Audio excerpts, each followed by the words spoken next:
Hello, hello, hello. Today we begin Sins Unearthed for real. I'm nervous as fuck, to be honest.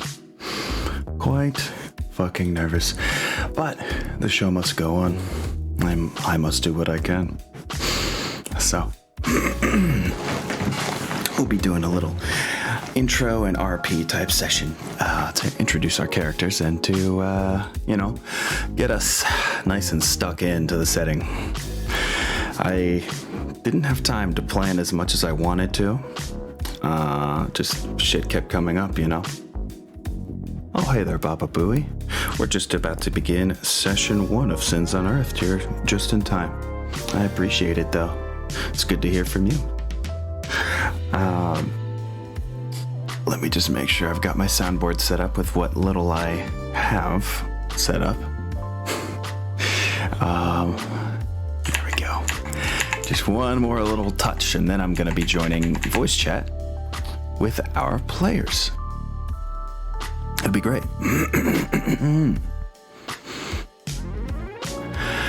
Yeah, I'm nervous as shit, though. No lie. No lies to be had.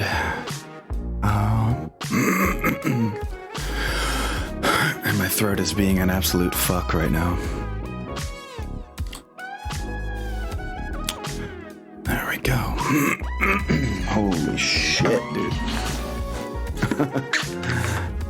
Oh, I mean, there's nothing to be sorry about, Baba Booey, but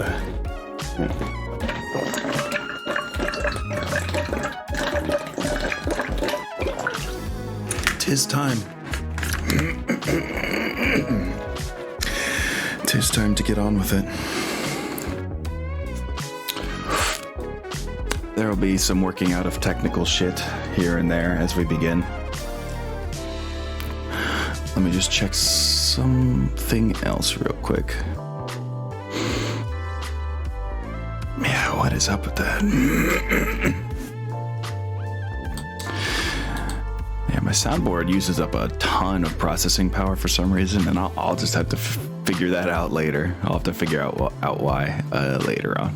Because for now, we've got shit to do. Well, let's go ahead and do it. I'm about to join up with my peoples.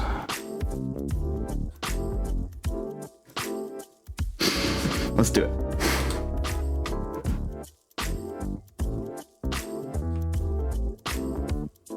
Hello. Hey, what's up? Hello, people. How's it going? Hello. Good to hear from y'all. I'm so glad everybody's nice and assembled here. Thank you so much for coming. I will go ahead and say that I am probably woefully unprepared for this session.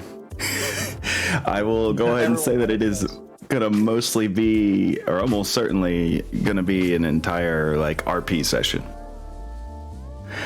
Well, you'll get hundreds of hours of GMing in, and you'll still have times when you're like, I don't know what I'm doing. If I don't tell anybody, they might think I have a clue. I guess that's the part I'll get better at over time, is making it seem like I always know what I'm doing, huh? Fake it until you make it. You'll get really good at improvising. Dude, I worked as an engineer for 2.5 years. Oh, I really? have no engineering background. Yeah, I was like, I didn't know you engineered. Turns out you don't. Oh, that's crazy, dude. No, that's what, not the last job I had before I moved to the state, but I worked for CH2M as a project manager on, civil engineering projects for 2.5 years. I went into it with literally no background, and the guy that hired me was just convinced I was smart enough to learn it on the job, and I did, so. Damn. Make it until you make it, man. That's honestly encouraging to hear, so, you know. Oops. That's advice on the job market today. For surely. I've definitely applied for and gotten jobs that I was not qualified for because I can speak well for myself when I need to. But alright, turn off the slang. I've lived around degenerates for too long. My language is falling apart. I've been there. Been actively trying to clean up my language. Who does that? Sounds hard. I've managed to have basically just 2 conversation modes. Yeah. One where I just say what's on my mind, and the one where I pretend that I'm sitting in a that I've got the clean one, and the I'm just being myself one. There is no grade in the middle. I'm not capable of being like, haha, I'll just say this one funny thing and then get back to it in the middle of it and it'll be fine, because then I just swing all the way over. So It's like me, man. Like if I'm at work and I'm in professional mode and somebody like my brain like works in a weird way, man. It manufactures just the harshest burns in every direction towards anyone talking to me at all times. Rude boy. It's just like I grew up. Me and my friends just all like it's like Justin or something. Like we just shit talk each other the whole time. There's a kind of camaraderie to that. I guess my thing is I'd rather my friends be real with me and be able to be real with my friends instead of having to, talk around things or beat around it. Definitely. But, it's better than if posturing. I'm comfortable with somebody, I'm more likely to just fucking burn the shit out of them. Yeah. So if I'm at work, I have to consciously stop myself a lot of the time. It is funny though. Sometimes I'll get cool guests at work, and I can fuck with them pretty good, and it's pretty fun. So I knew there was something I forgot. I had a guy yesterday be like, "Man, I'm really hungover. Can I get a glass of milk?" And I was like, "What the fuck is wrong with you?" Dude, that just sounds like a curdle. If you think it'll help. I feel like I have milk curdling in my stomach hearing you say that. His friend who didn't even notice him say it just spun around and ripped into him over it. there's a lot of things that I could say are wrong with my body, but my kidneys and my liver are rock stars. Rock solid. I have never shown up to work and had to find some sort of hangover cure. I've never thrown up because I drank way too much. Drugs pass through my system super quick. Nice. You're the dog. You have a pretty good metabolism? For the most part, yeah. Sounds like it. I'm jealous. Let's trade. That's like me, man. I could smoke a pound of weed that's out of my system in 5 or 6 days. Oh, Hey, I need to borrow that skill. I'm 3% body fat. Yeah, that'll do it. The big There's one. nowhere to stay. Big one for me is just anytime I drink alcohol, I'm usually the biggest person in the room by a sizable margin, so I generally don't have to worry about being the drunk one. Yeah. I mean, The drunk one. I just Yeah. recover really fast. The Let's, guy that I used to drink with regularly he wasn't fat. He was fit. He wasn't super skinny. He was 200. I think he was 250 pounds, 6'6". The big dude. And we would drink together, and he would outdrink me. I'd get to the point where I was like, "There's no space for fluid in my body, and I'm leaning on you. Give me 15 minutes, and I'll be mostly sober. We can try this again." Jesus. So I'm Dude, that's my fixing problem. up everybody's names on the overlay and getting a bunch of character sheets open, but Pretty much we're almost there. quit drinking. And You're good. I pretty much just quit drinking and lost 70 pounds. And now anytime I drink, Goddamn. I'm the fucking biggest lightweight there ever was. Get drunk immediately. I mean, that checks out. I mean, there is a tolerance. Absolutely. That, but also Isn't that just I tend to drink what I used to drink, and I used to drink pretty strong things because I was bigger and I drank often, so I had a tolerance built up. So now I'll go out and snap back to my old habits and just be trashed in 30 minutes. Hey, there's another way to look at that. You have become cost effective. Yeah. That's the other way Yeah. to look at it. It's efficient. It's economical. I mean, Yeah, dude, I'm like, give me a double Liquor's shot more of JMO expensive. with a pickleback, and I'm set. Liquor's more expensive now than it was 10 years ago. Yeah, True. definitely is. Yeah, I don't drink very much anymore either. It's just too expensive. That also ended up being the reason I quit smoking a few years ago. It was just too expensive to keep the habit. Oh yeah, tell me about it.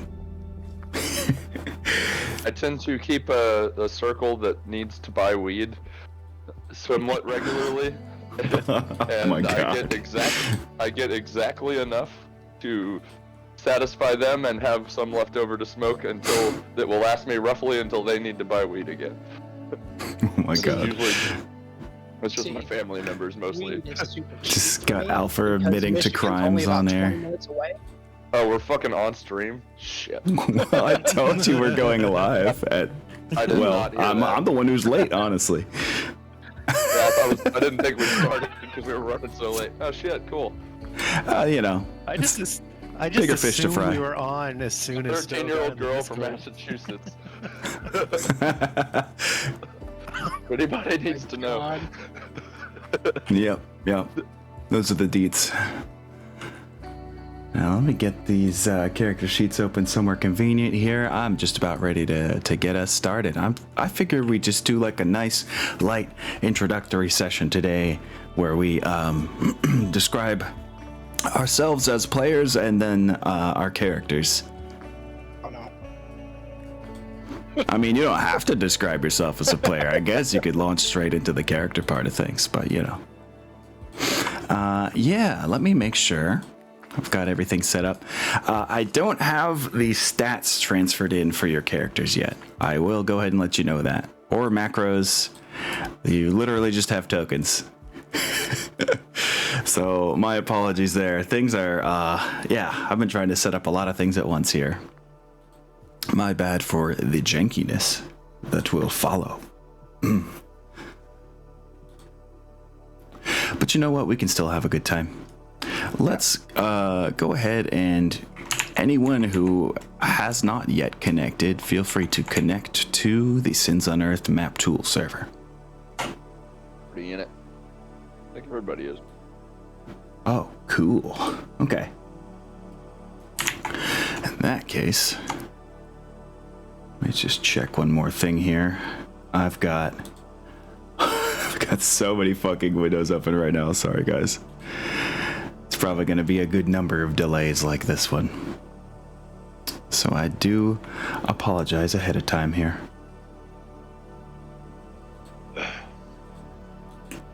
You all good. It's our first real episode here. Let me just get this set.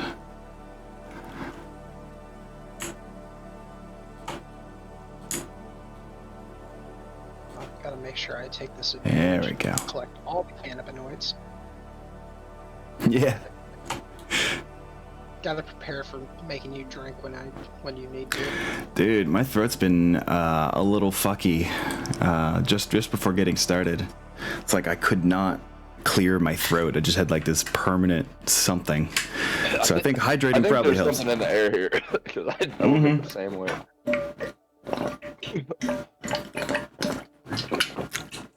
Thank you, Hi Mutt. Already got me hydrating.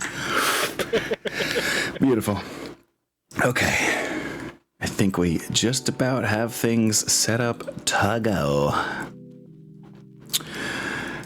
I simply must switch over. Which tunage is playing where? Because I want to play tunage that y'all can hear too. So, let's get that going. Like my character proto is supposed to look edgy, but there's something about him being offset when the others are centered that just doubles or triples the edge factor. He's edgy and sus, just like you wanted him. Yeah.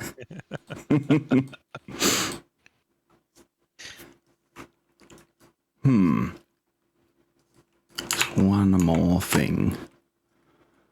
One more thing.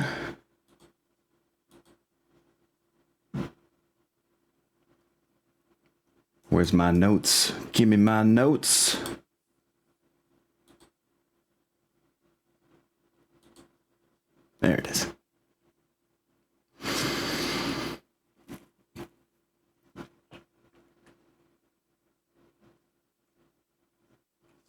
All right, guys. So, I think it's time. I read a little introductory segment for you. Now, some of you have probably, or maybe all of you have already read this. But, just to bring everybody up to speed and get us all into the right place, I'm going to start us off with a little introductory bit of information for us. Poggers. Now, let's see here. It is pretty poggers, though, you're right. Where's that BGM I want? Yes. It's probably pretty quiet. We'll see. We'll see.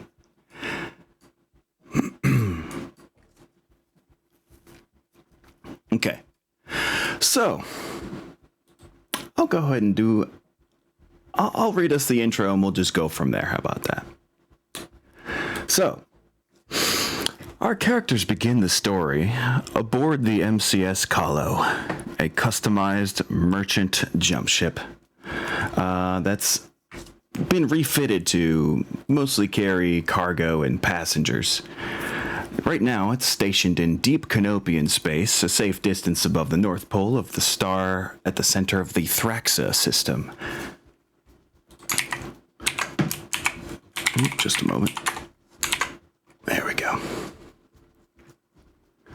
So, the Kahlo's current contract has their crew headed towards Shiloh, a sleepy, low-tech system at the far core-ward end of the Free Worlds League, the successor state ruled by House Merrick. Their course first has them jumping rimward to the barely inhabited system of Mondra, then back coreward through the magistracy of Canopus, the periphery nation where we currently find ourselves. With a gigantic, fragile, highly photosensitive sail deployed and collecting solar radiation from Thraxa's sun, roughly 10 hours remain for the Kahlo to charge the massive capacitors required to jump instantly from one point in space to another. A little over an hour from now, and nearly 600 light-years away, the New Year's Eve ball drop will occur on Terra, ushering in the year 3048, Terran Standard Time. A small get-together for the new year was recently announced on the intercoms of the Kahlo and connected dropships. Already there's a small congregation of just under a dozen people in the Kahlo's Holovid lounge, with another board passenger or crewman trickling in every few minutes. The grav deck is the only place on a stationary jump ship with a steady source of gravity, and in the case of the Kahlo, features a Holovid entertainment lounge, dining hall, arcade, gym section, and a fully staffed small med bay. On this festive New Year's Eve, among the docked dropship and various sectors of the jump ship, where is your character and what are they up to? Now, if anybody wants to volunteer to go first to describe themselves or their character, at least the character, how about we say that? Feel free to do so. Right now we're sitting in the void with our 4 character tokens. I'll bring you wherever you say you're starting.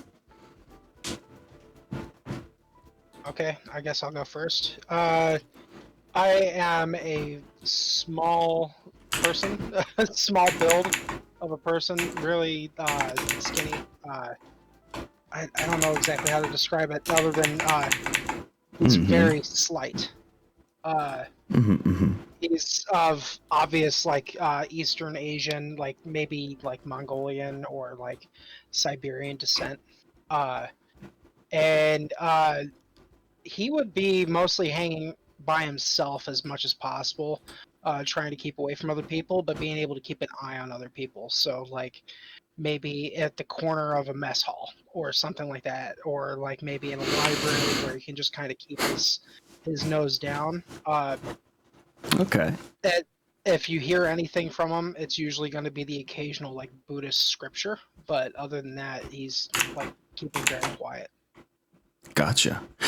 There is indeed a mess hall in the on one far end of the lounge detachment, the dining hall, as it were.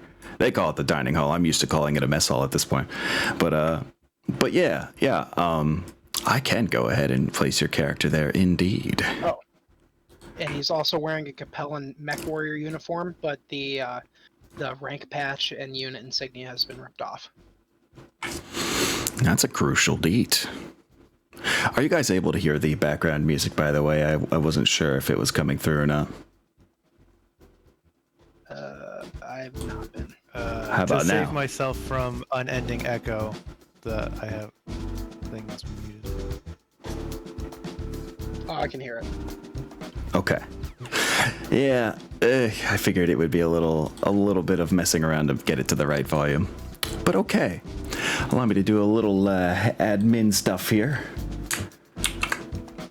Now, I'm going to keep a copy of your tokens here as well for backup, but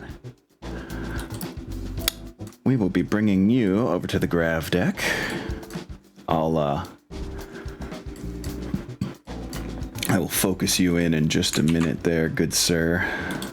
How do you say, is it Nergui? Nergui. As far as I can tell. Okay. And I'm also going to make everyone's token nice and big. One sec here. There we go.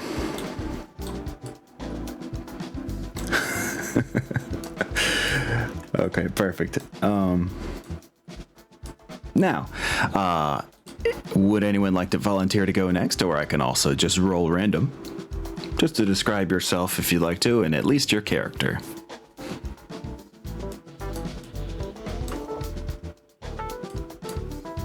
All right. If nobody's volunteering, then I'm going to roll a 1d3. That's how we'll do it. So,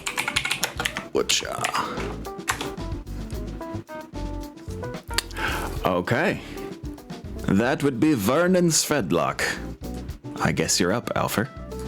Do we have to be on the grab deck? No. That would be the most common place to start, but and I won't have anything but an overall diagram map to for you to show where you've started, but there is one attached dropship at current, a Leopard that's also owned by the same company that owns the jumpship.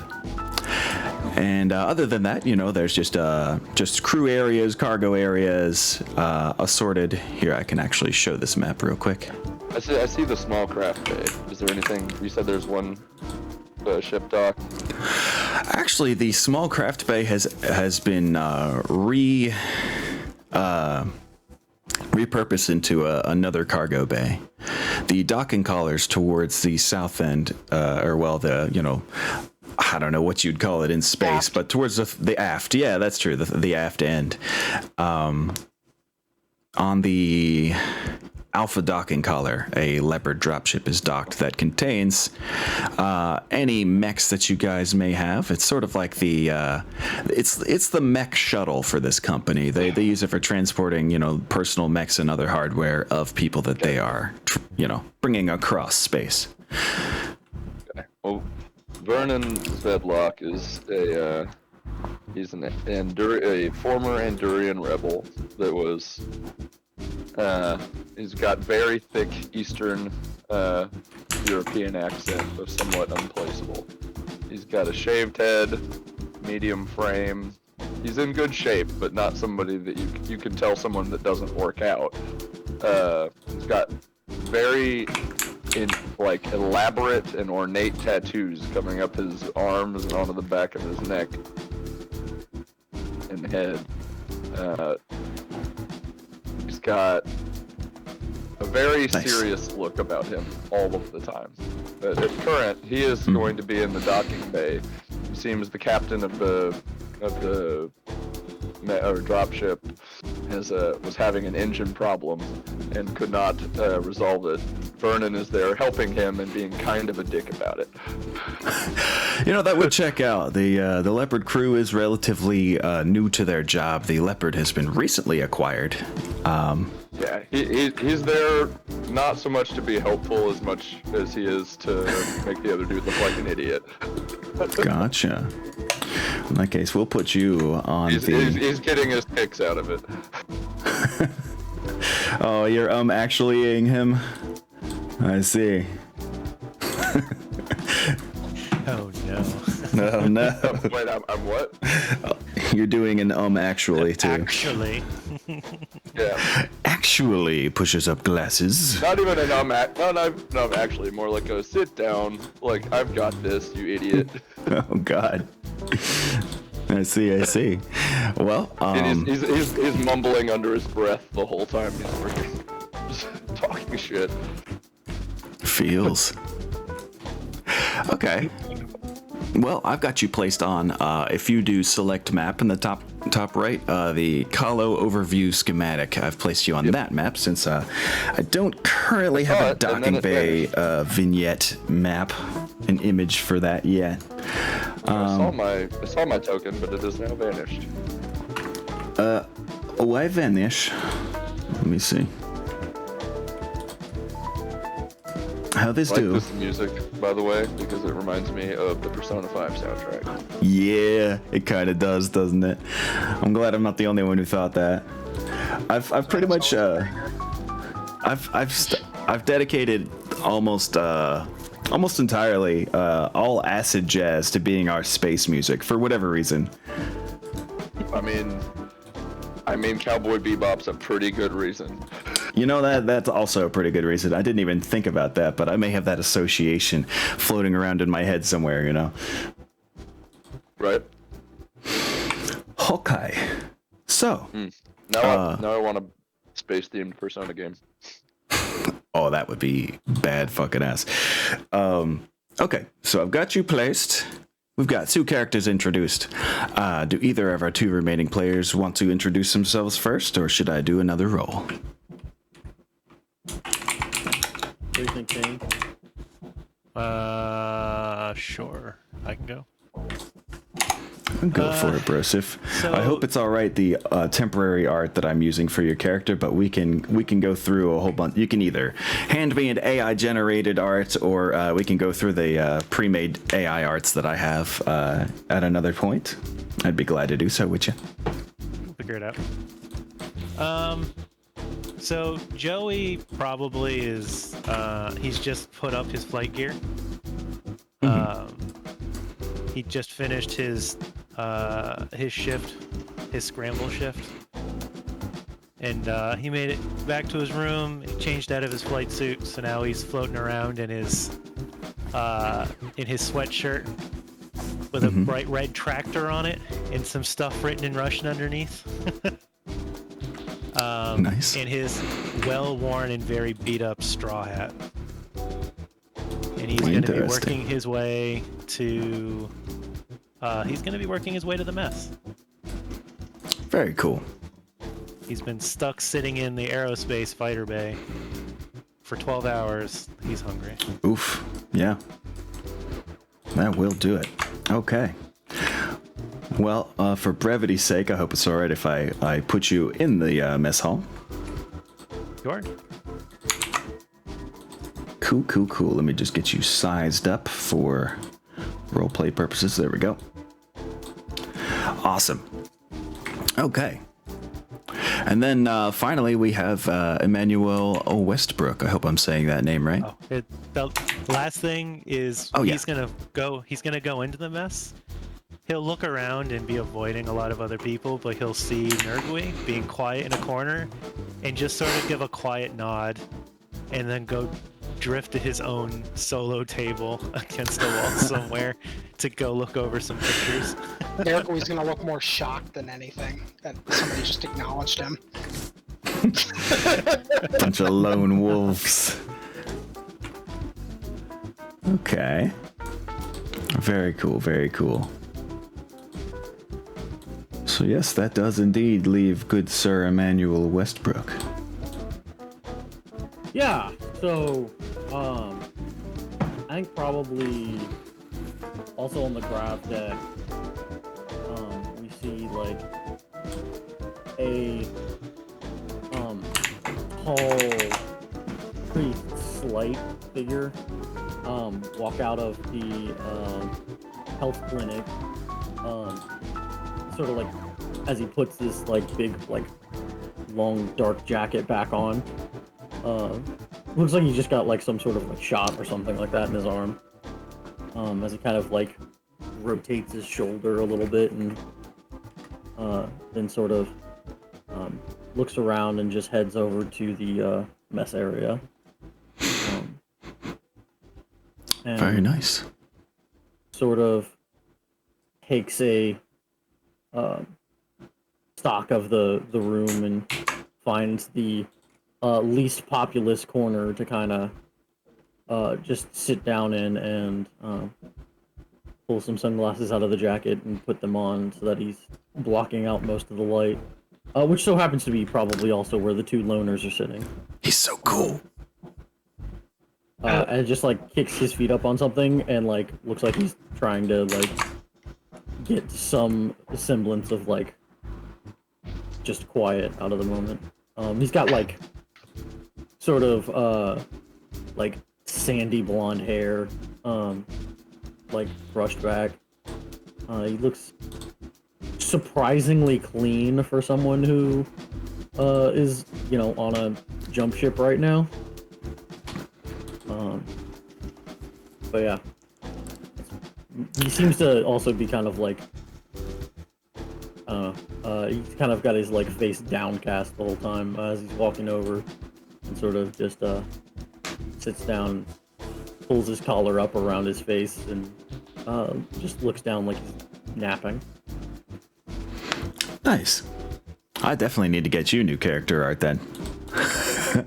I was literally just pulling at random for Joey and Emmanuel. But you know what? A placeholder will do for now. Okay, I got you covered already. Bingo. There you go. Okay. So yeah, folks. Now, here I can go ahead and bring most of y'all over. I think easiest thing to do here would be, whoop, one moment.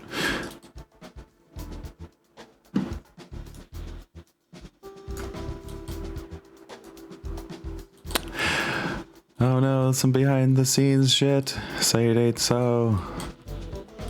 Okay, before we move There we on, go. what's the weapons policy here? What None on us? Say what? Weapons.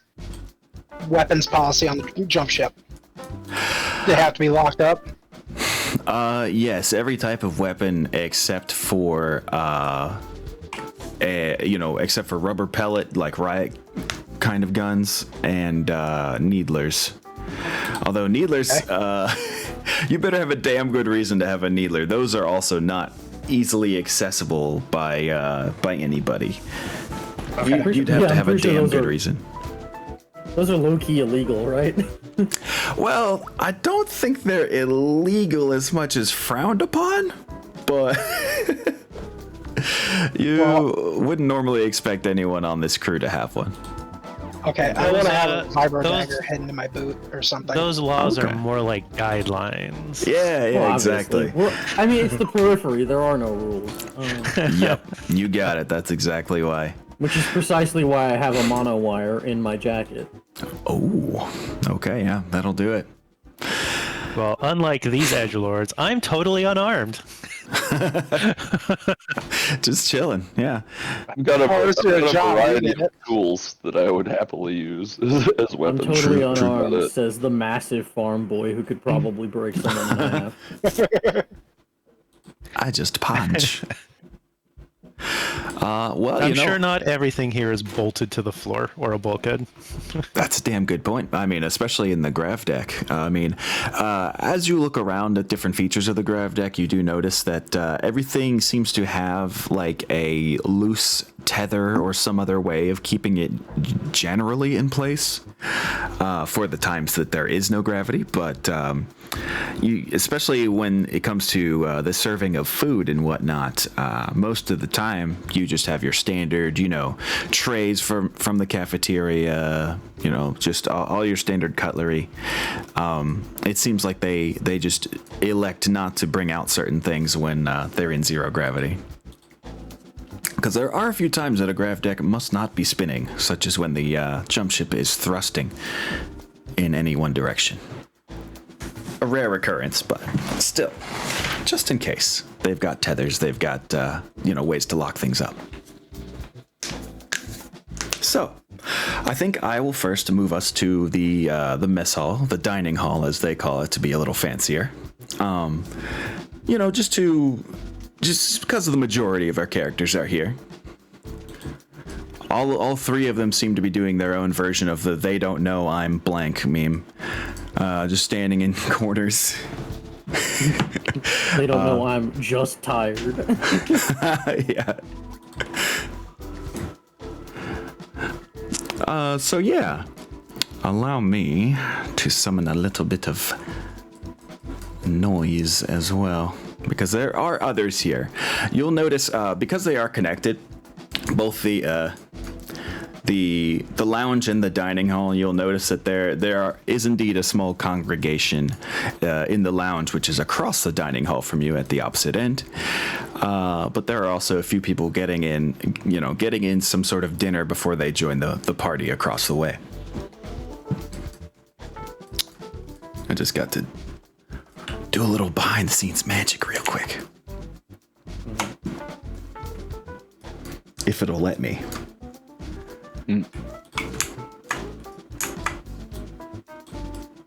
Yeah.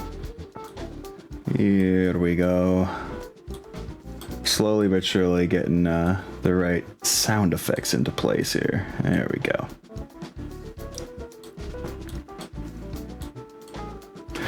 Yes. One more thing I need to do now that you guys are here. Silly me. I need to set ownership on your tokens so you actually own and can see out of your peeps. There we go. Emmanuel Westbrook belongs to good Sir Veron. The Nergui belongs to good Sir Alfer and has sight. Yep, there we go. Oh wait, did I say that Alfer? Oh shit. I clicked Alfer while meaning Haimont. What the fuck? There we go. There you go. I'll have to go off screen to do the Alfer thing. But yeah. Does anyone have we've heard a general sense of what you guys are doing in the mess hall. Is anyone getting any food? Is anyone congregating with the other few people eating? I'll probably have Joey's, go ahead. Joey's a big boy. He's getting a big plate. Hell yeah. And then he's going to make it so that other people who might be more talkative don't end up sitting near him. He'll pick like the opposite corner of the table that Nergui's sitting at, and just quietly sit down and start eating. Nice. Well, I think Emmanuel, about the time he's like just sitting basically across like two chairs, one of which is, he's actually sitting in, and the other one he's just got turned sideways with his feet propped up on it. I think he probably stirs a little bit when Joey comes back. He smells food and then realizes he's hungry and gets up to go get something. Hell yeah. It makes a sense. Very cool, very cool. What's the cafeteria got today? That is a great question. I believe today they are serving in traditional magistracy fashion. They have a smattering of different Greek foods available, including, of course, gyros. So yep, they are serving up gyros, falafel, rice with olives and salad and things like that. Excellent.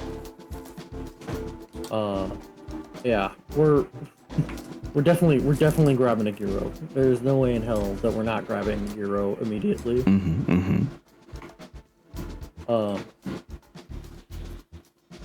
And then also probably just comes back with a fucking bowl full of olives.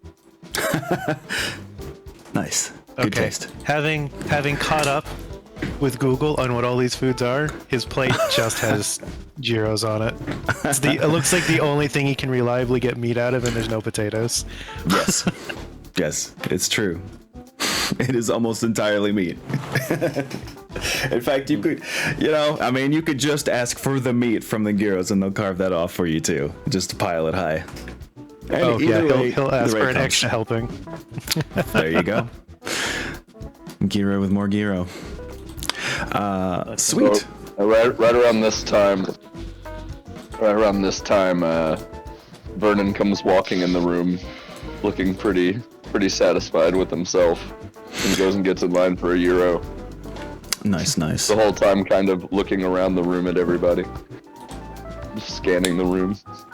Allow me to bring you over real quick. Ciao.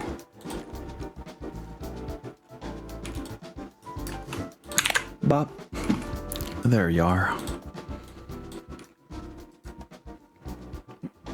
Excellent. Hell yeah, guys. But yeah. Now, let me just Emmanuel make sure will I have sit this back set up. down right where he was at the table, except this time he'll just sit straight on at the table now. Just like looks at the two people there, says, "Gentlemen," and then just goes right back to eating. Who was it that had the Capellan uniform on? Me. Hi, Mott. Yep. I'm probably sitting there with a very cold plate of the. I'm gonna assume that they have some sort of rice there, cheap Yep. carb.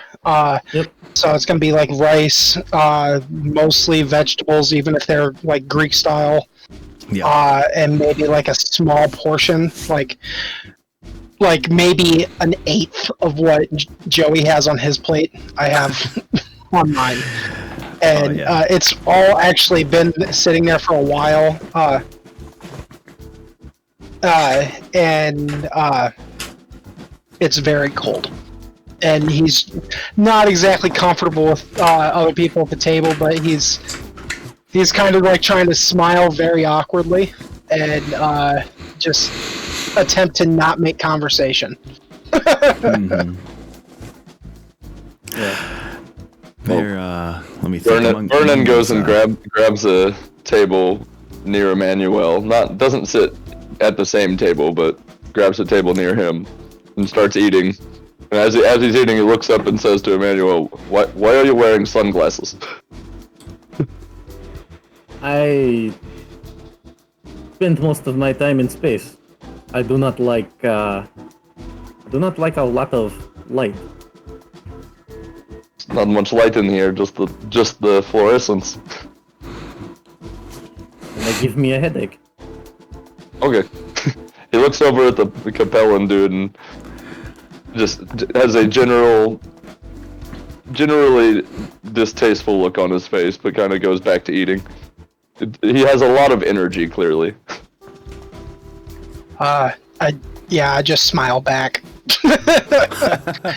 Just like, I don't want to fight here. I don't want anything. I don't know why everybody showed up at my table. Yeah. In an awkward attempt to try to insert himself into a conversation, Joey will finish chewing what he's chewing on, grab the next one and hold it in the air and say, yeah, the fluorescents really aren't, I don't know. They're not like natural light. And then stick food in his face and look away. Is he? Oh my god. Man, I've I've been never this been a guy. fan of the unsettling. Just kind of So looks at my him. chair away a little bit. With that. Vernon just kind of looks at the dude. Doesn't really say anything and goes back to eating. Like, Dead okay. serious face. Yeah, Very nice. yeah. He does just keep glancing occasionally though at I can't say your name. Nergui. Yep. You got it. Word. Yeah, it's easier than it seems. I was doing the same thing. I think I just read it and was like, I don't know how to say that. Totes. Nergui. Yeah. Okay. It's one of those East Asian things. Last names comes first. Like the family name comes first. Yeah, I was thinking that was the case. Because that's what you've mostly been referring to him as, like in the backstory and such. Let's see, Ganzuri Nergui. Yeah. Yep. So last name. It's actually interesting. It's just real quick. Apparently, Mongolian naming system used to be a lot different, and then after the Soviets took over, they dropped their old naming system, and literally, it's his father's name as his family name. It gets very confusing. Yeah. That's pretty fascinating. Yeah. So I figured, it's still Soviet Mongolia in the far future. Probably. It's been re-Sovieted by the Compelling Confederation for sure. Yeah. But alas, friends, I think it would be around this time that you guys overhear over the intercom above you. Let's see if I can do this right.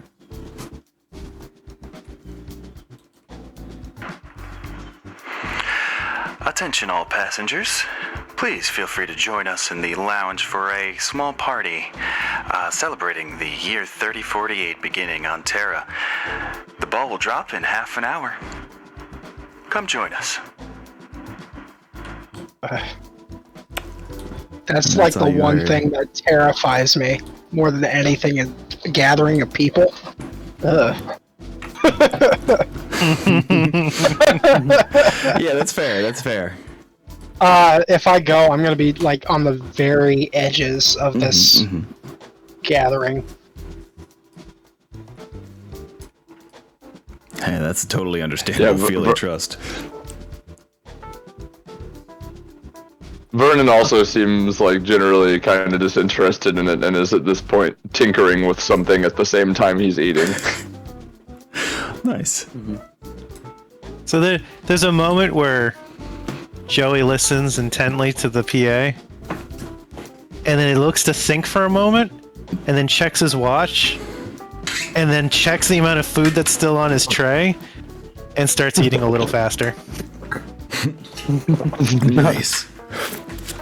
This and that, you can get it all in, totally. I mean, I don't know how high you piled your plate, but I'm sure you could get it in half an hour. Yeah. Easy peasy. Yeah, Emmanuel just kind of like looks down at his half-eaten gyro, looks at the like bowl of olives, just grabs some olives and throws them into the other half of the gyro and starts eating again. Nice. It's a boosted gyro. Boosted. A lot of this food's still very new to Nergui, so yeah, he's not even gonna try. He's just gonna. It's okay. I'll eat this later, maybe. Emmanuel just like slides the bowl of olives near you. I'll try one. I just salty. Yeah, pretty much. He's like, yep, that's an olive. Note of salt here. Yeah, I guess that would be kind of weird to bite into an olive without not knowing at all what they taste like. And suddenly you're just slapped in the face with salt. Yeah. He's just visibly shaken by it. Oh yeah. A lot of these vegetable choices even are kind of foreign to you, Nergui, because they, there's things like, diced bell pepper. Well, diced bell peppers are the most recognizable thing you see, and then there's also stir-fried mushrooms and onions and feta, and also falafel is a whole new thing for you. And then to top it all off, there's stuffed grape leaves as well, dolmades, as they call them. Yeah, well, I'm mostly used to eating like Nutribars and like rice and like some veggies. So and rice, of course. Yeah. So I'm just over here like, okay, this is a lot. But he's been like that for the best part of a year now, so everything's still new to him. Yeah. Joey, having hammered his way through most of the rest of his tray, is going to take like the last two gyro and wrap them up. Just gonna stuff this in my pocket for later. Vernon looks visibly field irritated rations. because he was planning on getting another one. He just stops what he's doing and just puts his hands on the table and looks at you. Stares into yeah. empty steam pan with rage. Joey, in his infinite social awareness, works his way out of the chow hall. He is headed towards. Well, he's gonna go to where he's gonna go to his room. He's gonna go look for his wife. Ah, okie dokie. For that, I will be bringing you back to the schematic map, if that's all right. Let me get you. Yep, I yoinked you right off the map, and I'm gonna ploink you over on the overview schematic map. The passenger quarters for guests are towards the center of everything, right here. Yep. So we'll take a quick look at that just so viewers know what I'm talking about. Oh, I also need to do one more thing in order to be able to see this map. It would help if I had a cameraman there. That's where good old trusty Borpa comes in, our dedicated cameraman. Right, let's plunk him down right here. Praise be to Borpa. Much love for Borpa. There, I just put a Borpa in Twitch chat just so people know what he looks like. I don't know why I like that emote so much, but it's just like deep fried memes and like degenerated shit always makes me laugh for whatever reason. Perfect. Okay, so yes, now we see that you are chilling at the, or you're at least on your way to the passenger quarters that are basically down the main central lift from the grav deck by, about 4 floors. You know, you pass 4 other stops, and then the 5th is the passenger quarters. Now, this will definitely all have to be in theater of the mind for anything you do there, but we can work our way through that. Yeah, it'll be fine. Very sweet. Anybody else have any destinations in mind? You know, as far as like places to go, I think Emmanuel is eyeing the growing gathering in the lobby. Or not the lobby, the lounge. Yeah, the lounge half of this quarter of the grav deck. Yeah, and I think he just kind of, finishes eating and heads over kind of to that area. Okay. Maybe starts to kind of. I can copy pasta you over there. Oh, you're already on the way. Yeah, this super open concept version of maps is this is my stand-in for not having built an entire heckin' map like the Green Mountain Boys base was. That will come with time, though. I do have some maps in progress. Yeah, he's kind of trying to find a place to like post up. Wants to get over here before all of the chairs are taken up. Indubitably.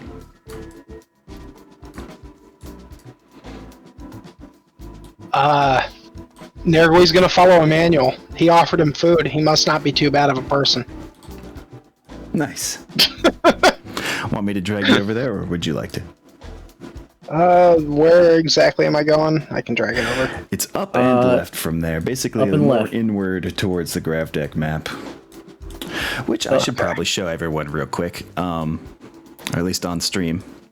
So the quarters of this grav deck map, which are up more and left from the from there, basically the center of this of the actual map. These quarters are not so exactly divided up as on here. That's just for brevity's sake. Both the lounge and the dining hall and the health clinic are a little larger than a quarter of the grav deck. Okay. And the gaming parlor and the gym are a little bit smaller than they appear here. And also worth noting is that these rounded quarter sections of this map, you're not walking around on what would normally be seen as, the floor. You are actually walking around the very edge of the inner edge of the circumference of this circle, because the only way to generate gravity is through centrifugal force, and you are walking along a wide strip of metal, like a 40-meter wide, just section, the outer walls of this grav deck, and you can look up and see into, high up into rafters and everything that keeps it all stable. Most of these sections have a second floor as well. But as everyone's learned by now, gravity gets lower and lower as you, exit the, basically as you go up in floors. Yes. Mm-hmm. Yep. And then pretty soon you're weightless as you get into the elevator. Exactly. Yep. Which I don't even want to try to explain how the interchange with getting into the elevator works right now. I'm gonna have to do a fucking thought experiment on that one. But basically, you can float through a central column, that's surrounded by all the wiring and stuff for power routing and everything. And there's like a little tunnel you float through into the central elevator. It works because of science. Yeah. There's a good amount of science being employed here. Just trust me, bro. What? They're employing science? I don't see anybody's tokens suddenly. The lounge is the one with the couches, right? Yeah, it would be up and to the left of you if you would also like to head to the lounge. Yeah, he sees everybody getting up, and he's done fiddling with what he was fiddling with, and he's looking for something to distract him from the fact there's nothing left to eat. So he gets up and goes and sees what's going on in the lounge. Very cool. Allow me to do something about that. I think probably as they're, as Emmanuel realizes that Nergui is following him to the lounge, he just kind of turns and without even breaking his stride, he just completely flips 180 and is now walking backwards for a minute, and then just offers a hand to Nergui and just says, "My name is Emmanuel."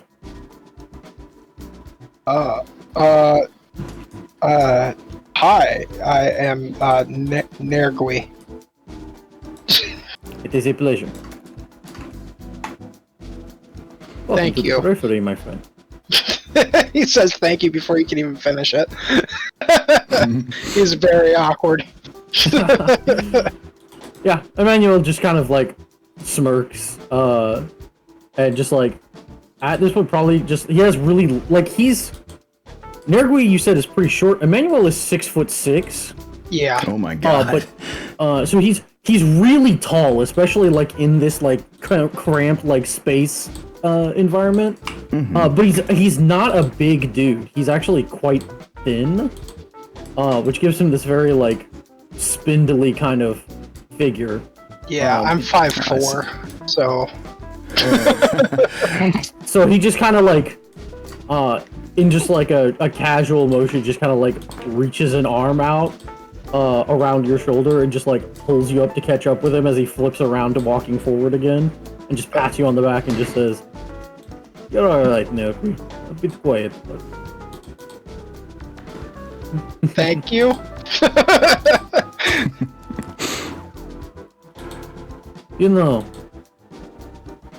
Nergui. When a man like the inked one back there gives you a look like that, you don't have to just smile. I know from the look of you, you'd have nothing to be afraid of from things like him. Yes, but also no. I do not wish to cause any disturbance on the ship. It is too small for people like him. You are a man with good manners. I knew I liked you. Well, either way, let's have a seat. I think the party's about to start, and, well, it tends to be better if you're not stuck in standing room only. Excellent All right. point. So, around you, there are some people who are already preferring to stay standing, but there are also a series of different couches and just lounge chairs of many kinds. You'll see they're all bolted down, of course. And also playing on a holo projector in the background is what appears to be somehow a recording of the ball about to drop, with 3048 listed somewhere in the bottom scroll. And it takes a moment to realize that this must have been pre-recorded like months and months and months ago for this to be possible. Having to travel, in physical medium several jumps away from Terra in order to make it here. It must be some sort of, pre-made release of Comstars. Emmanuel's like pointing at the screen. It's just like, you see right there, when that gust of wind comes through, you see a bunch of red leaves. This was filmed in the fall. Not that I know what that actually looks like on Earth, but I've seen movies. I'm pretty sure that's what those are from. Oh yeah. I'm sure that aesthetic has definitely been seen in movies for sure. Interesting. It was purple on my home planet. The trees go purple in the fall. Tikhonov. Yes.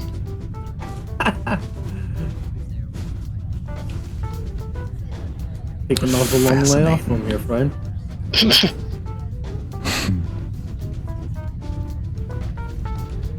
He's gonna quiet up, just kind of watch. Even these projector screens are still pretty new to him. So, like...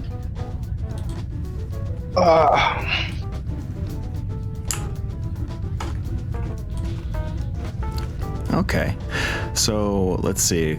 We've got Vernon arriving on the scene, and then also let's check in on good Sir Joey Keel. The good old Yeah. boy. He's gonna check their room and see if she's there. Trying to get that New Year's 1-2 in.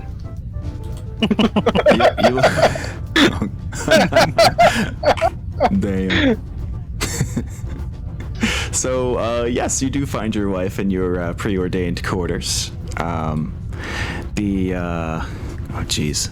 Sorry, I'm trying to get all the character sheets pulled up again. Chrissy, that's right. Chrissy Keel. Did you hear the announcement on the PA? Ah, she replies, yes, I did. I was just thinking about going down. Well, I figured with how much time was left and food was going fast, so I grabbed a little bit for you so you wouldn't go hungry. Oh, you are such a sweetheart. Yeah, I figured you got just enough time to eat that, and it gives us just an extra minute or two before we got to get up there before they do this ball thing. Oh my God, honey. See, it's little things like this. It's little things like this that I know you care. Thank you, darling. And she just immediately sets it down, or at least, well, being in 0G in this section of the, this section of the ship, she's a little more careful about it, but does, open a bit of the wrapping and start to chow down carefully.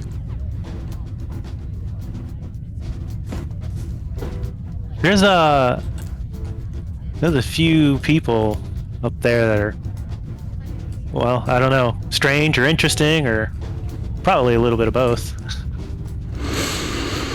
Well, you run into all kinds of people traveling the stars.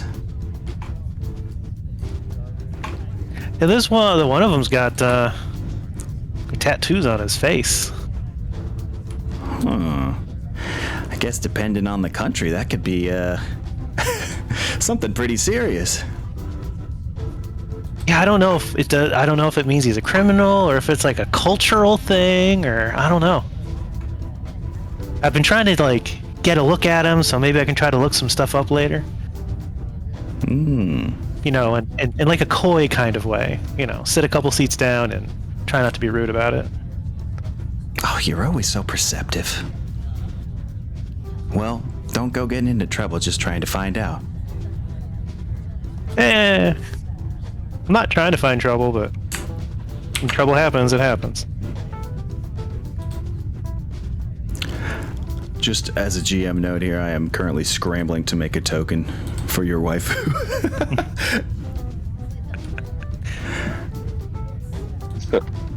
Just so, you know, at least you have like an actual fucking token to interact with. Sorry.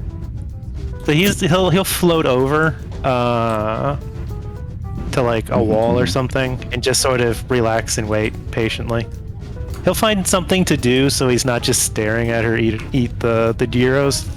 Like he'll go over and he'll just like start sorting his recordings or something and be like, oh, that one's in the wrong spot, and shuffle a few over and put it back down in the box. And nice.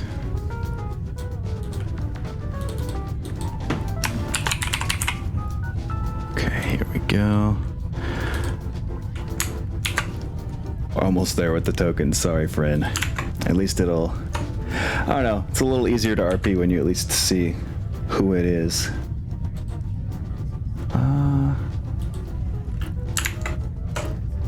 I once again picked random lady, although I picked from the folder called Aerospace Technician, so, you know, it's it'd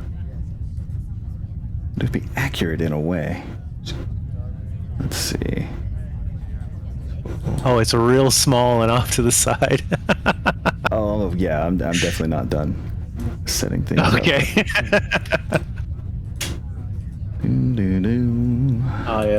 Joey and his tiny wife. I mean, he's heavier than Emmanuel, but he's not as tall as Emmanuel. There we go. Oh, You're a lot heavier than Emmanuel. Yeah. That's more like it. Okay. There you go. I think Emmanuel comes in at, you know, comes in at like 70 kilograms, soaking wet. Like he is thin. A steak of a man.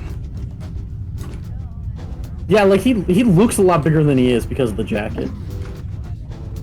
Gotcha. Vernon moves a little bit further into the crowd, and when he gets closer, you can tell that there's tattoos on his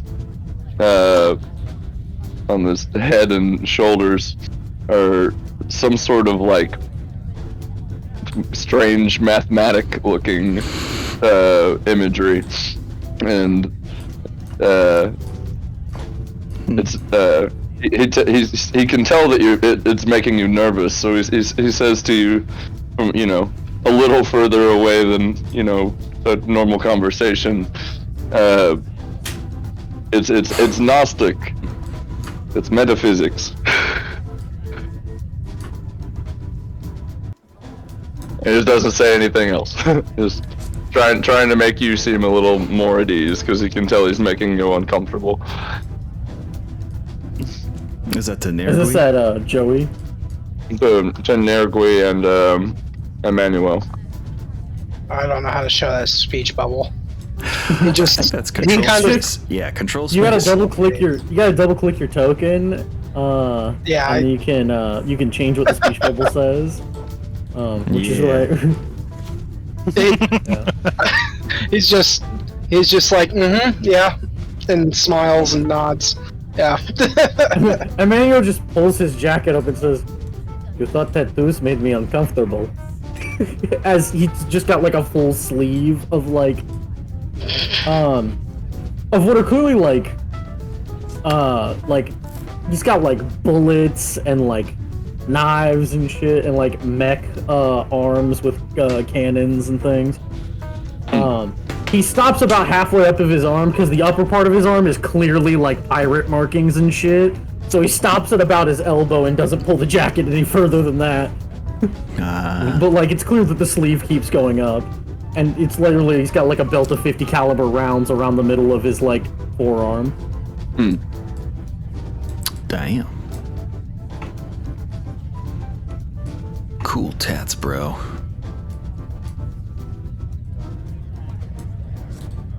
Arrayed around you all are just different attendees of the party.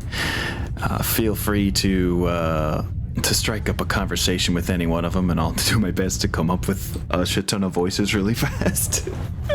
But, just in case anyone catches your eye, you probably have seen almost everybody who's at this party in passing. There's no way to spend, especially if it's been months. If you've been here for multiple jumps on this jump ship, you will have almost seen everybody rotate through different positions. You know that there is sort of two halves to the crew of this jump ship. There's people who actually do the maintenance and the technical stuff, and then the other half of the crew seems more dedicated to guest services. Concierges, if you will. Yeah. Truly Canopus ship. Exactly. Exactly. That's the thing. I actually was going to kind of ask, because I feel like about like how much we'd know about like what's going on and what the ship's up to. I know we're heading forward. Yeah. But like, just because I figure Emmanuel's been here probably for at least 2 or 3 jumps. Yeah. Kind of just get like an idea of kind of who's who, because basically, we're looking for jobs to keep in cash. He's starting to run through his money. Well, you've been able to glean over the past few weeks that the person that is, well, first both paid for this tour of like the more backwater worlds of the Magistracy, and now is paying for a major contract to go back forward. The person doing that is Rakshita Acharya. She is as far as you can tell, that she is a very well-renowned scientist in some sort of research department for a big corporation.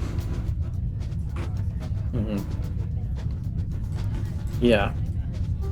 So I think that pretty early on, Emmanuel would have been trying to get to know her as much as possible throughout this day. And I don't know if you want me to like some kind of roll for it or something, to see how well I've ingratiated myself, but I think he's been trying to figure out what information he can find from her about, because obviously she's the one renting the ship right now, or the company she works for. Definitely. Well, and that's a lot of fucking money. Be too hard. Yes, it is. It wouldn't be too hard. She would be forthcoming with most information. I wouldn't make you make a roll for anything like that, because she's overall a pretty diplomatic person. You can tell that she isn't just a scientist. Like she has the behavior of a company rep, who just happens to know a lot about what she's talking about. But just one moment here. Gotta pull something up. She like I said, in any attempt to converse with her, she would have been diplomatic and just very matter of fact, somewhat self-assured, just very, very sure of what she wants. And what is it that she wants? Well, right now Rakshita is being paid buku bucks for one last major tour as a representative. Now, she spent most of her life in research and development, just in a lab, but more and more recently, as she begins, taking more and more responsibility for the projects that she comes out with, the company she works for, Cirrus. Is it pronounced Cirrus? I always forget this. Cirrus Metals, I think it is called. Ceres. It's spelled like that's it's spelled like the asteroid. That's right. Ceres Metals. Ceres Metals Industries. She'd be likely to mention that she's been promoted to a point where she now is the main rep for the things that she first invented, and is eventually. Well, she's headed for like I mentioned earlier, her company has paid a contract to take this jump ship all the way to the very coreward end of the Free Worlds League to a planet, or well, a planet and system known as Shiloh. In Shiloh, on Shiloh is the main branch of the client company that she hopes to sell some of their products to, known as MediQuick Services. Mm-hmm.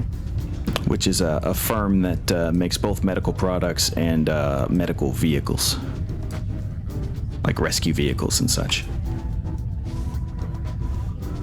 Nice. Okay. Yeah, so I think, it's just like, Emmanuel's just been doing kind of casual conversation, but he's more or less, he's kind of just been posing as like, oh yeah, I'm a security contractor out here on the periphery. I specialize in, dealing with pirates, that kind of thing. Nice. I'm sure you kind do. Of like, yeah.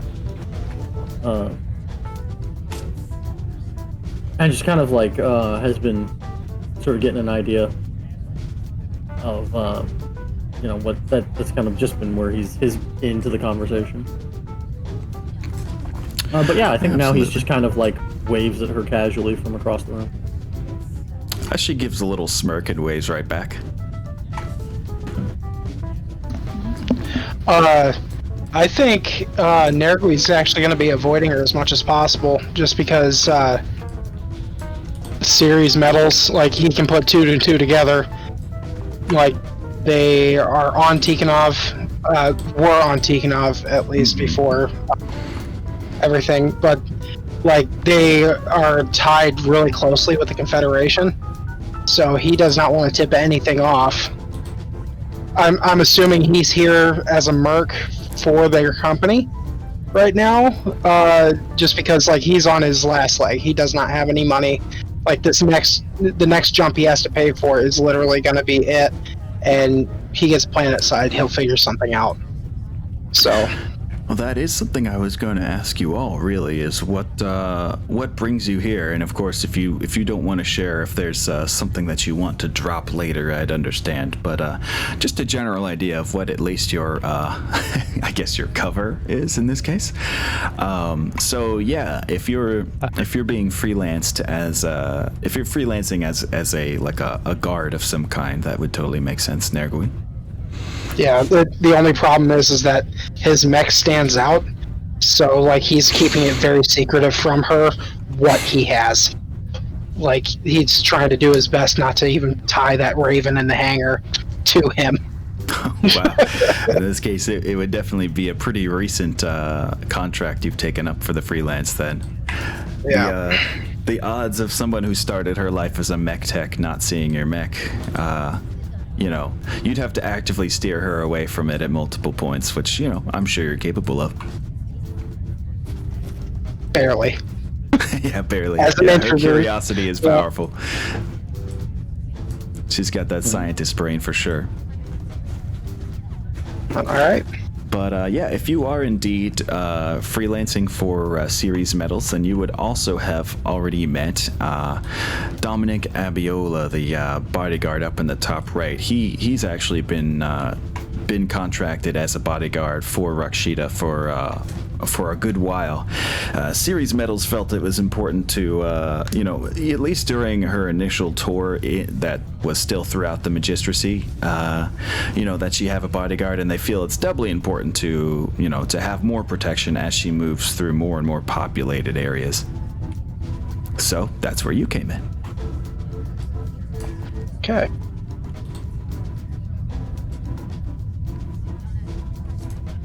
Now, I'm not totally sure if you've, if you would have been totally able to hide your raven from Dominic, but he doesn't seem like he's one to pry. That's fine with he's me. He's mostly just a happy-go-lucky dude, bro.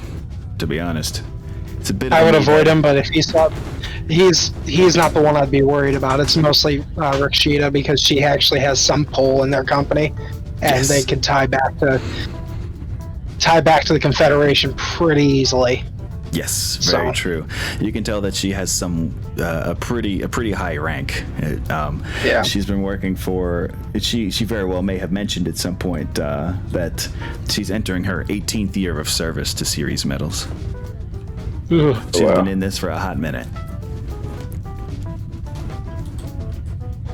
But she's also looking forward to getting out. This tour to Shiloh is to be her last before retirement. She can retire in peace then. She doesn't need to know what I have or who I am. Yeah. Nice and easy that way. For sure. My life is so much easier. I work here. Yeah. Yeah. Let's bring it back to you for a little bit here, Kane.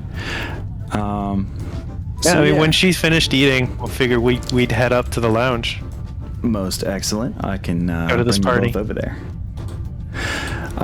But yeah, like you were saying, you work here. You have also been well. You're not under the employ of one person. You're under the employ of the crew. I guess ostensibly you're under the employ of the captain of this dropship, Captain Tatiana Lopez. Yep, filling a vacancy, helping them out with it until they find a more permanent replacement, or until the pro bono Absolutely. ends. For certain. There we go. I've got you placed on the grav deck map. Very nice. Wacha. There we are. Of course, I have everybody entering from one spot here, but feel free to move your character around to whatever feels right. You know, whatever represents however close or far you are to others. Well, I'm here just because I figured that this is the chair I'm sitting in right here. There you go. Yeah, kind of makes sense. I posted up early. That's true. Do they have drinks here? Yes, I you fucking would hope so. see one corner of the lounge includes a mini bar and a drink vending machine. That's where we're going. Very nice. She's more sociable than he is, but he's gonna get himself some social lubricant so he doesn't put his foot in Yeah. his mouth as much as he thinks he is. Some of that liquid courage. Yeah, I can definitely understand that, for sure. I mean, even on a personal level. I say shit that falls But it's flat all the also time. it gives him something to do while he's people watching. These are all people from different places that he hasn't ever seen before, and he's taking the opportunity to watch and learn. Nice. So he's Yeah. definitely going to be like eavesdropping on people's conversations, not because he's trying to spy on them, but just in case they say something like interesting, like a word he's never heard, or a phrase, or they make a reference to something he's never heard of. Just because he's curious. Very nice. Well, at the mini bar, you'll find just assortment of various basic, liquors and spirits and wines. Something that's a little less common that you'd find there would be, oh god, I forget how you say it. Ouzo. Oh god. It's someone ouzo. help me. It's ouzo. It's ouzo. Yeah, ouzo. A Greek liqueur, a Greek spiced liqueur that is often. Well, this version of it is actually flavored with anise, so it's slightly gross. reminiscent of absinthe. I guess he'll see this bottle. He's probably never seen this before. And he'll look over. Hey, Chrissy, I haven't seen. Have you tried this yet? Oh, at which point she would say, "No, I've heard of that, but I've never had that there ouzo." But She'll move over there I'll with take you. 2 shots. Ooh.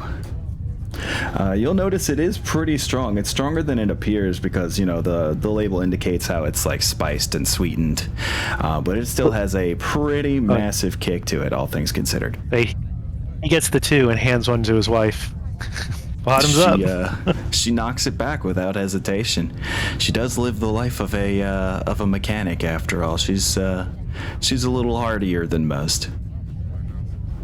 Yeah, I mean, they've got a She planetary definitely makes a advantage on face, that. but you know, oh yeah, that's true. Yeah, they just he probably makes a face too. It's an unexpected flavor, and he's like, Right. I don't think I like this. Yeah, it is super black licorice-y, for sure. This particular flavor of ouzo is, at least. Tastes like one of those long, stringy, chewy candy things. I don't know if I like that in my drink. I think you mean licorice, huh? Yeah, that. If I wanted it, I'd eat it. Hey, fair point. I'm just here for the Hey, effects. Bartender, what else do you got back there? And he's searching for something else that he hasn't tried, and that's what he's going to be doing, is sampling things. The bartender would simply ask, "Well, you're looking for some liquor, or you want to keep it a little lighter with beer or wine?" I'm just looking for stuff that I probably haven't had before. Taste the many flavors of the galaxy. Very true. Well, we've actually got a somewhat locally produced gin that comes from Lockton. Now, of course, you probably had gin before. They attempt to stand out a little bit by adding a bit of a cinnamon flavor to this. So, above board, it's almost like a fireball type of drink, but with more of a gin flavor instead. Oh, Joey will try this, and he will like this one. Very nice. Yeah, the bartender just says, "That's a spirit. You are pretty adventurous, aren't you?" Well, yeah. I mean, That's why I'm out here. Yeah.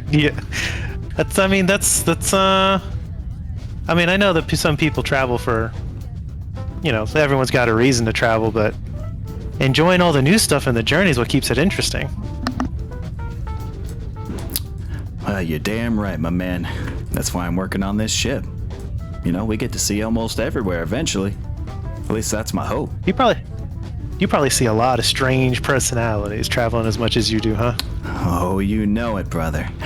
Man, I can't even begin to describe the different types of folks I've seen, but it's also taught me that, people are just, everybody at the end of the day just wants to live a life, that's free from danger and free from persecution. And we get a lot of folks in the Magistracy who are coming from somewhere else that treated them way worse than they get treated in the Magistracy. So even though we are based here, we of course take tours and such as well. So yeah, I've seen the residents of most Inner Sphere nations at this point. Oh man, you gotta tell me some strange stories. I'll see what I can dig up. What silliness is what silliness I've seen. Tellman's Folly is a pretty quiet place. I think we jumped through there one time, a whole long while back. Yeah, none of us really touched Planetside there. We just that was just one of the passing through systems. I mean, given the local wildlife, it's generally not a good idea for people who aren't born there to be on Planetside proper, but... Oh, was that why they call it a folly? Did someone fuck around and find out what the megafauna there, or? Oh, it's not megafauna, it's bats. Bats? Yeah. So the story goes, and he gets a little dramatic. He's in a storytelling mode now. Oh yeah. And he's definitely been sampling the liquor. So the way the story goes is the first group of settlers that came down there, they started farming, and they realized there's not really life there. It's not, no megafauna, no real big animals. But they had bats there for some reason, bats and insects. And they didn't think much of it until the bats started attacking people at night. They'd bite Oh my them, god. and they'd get this horrible, vicious disease, and it was killing them left and right. And they just stuck it out. Holy hell. They had nowhere else to go. It was, it was way back in that Star League time. God damn. Way back There's before that even crazy that. settler mentality. Oh yeah, but they stuck it out, and a few generations of suffering later, they adapted. Wow, we God, I hate it sort to of we sort of became one with the bats, if you know what I mean. Like, now they bite us and we don't get sick anymore, but anybody who wasn't born there, they don't have the genes we do. They get bit, that you probably get sick and die.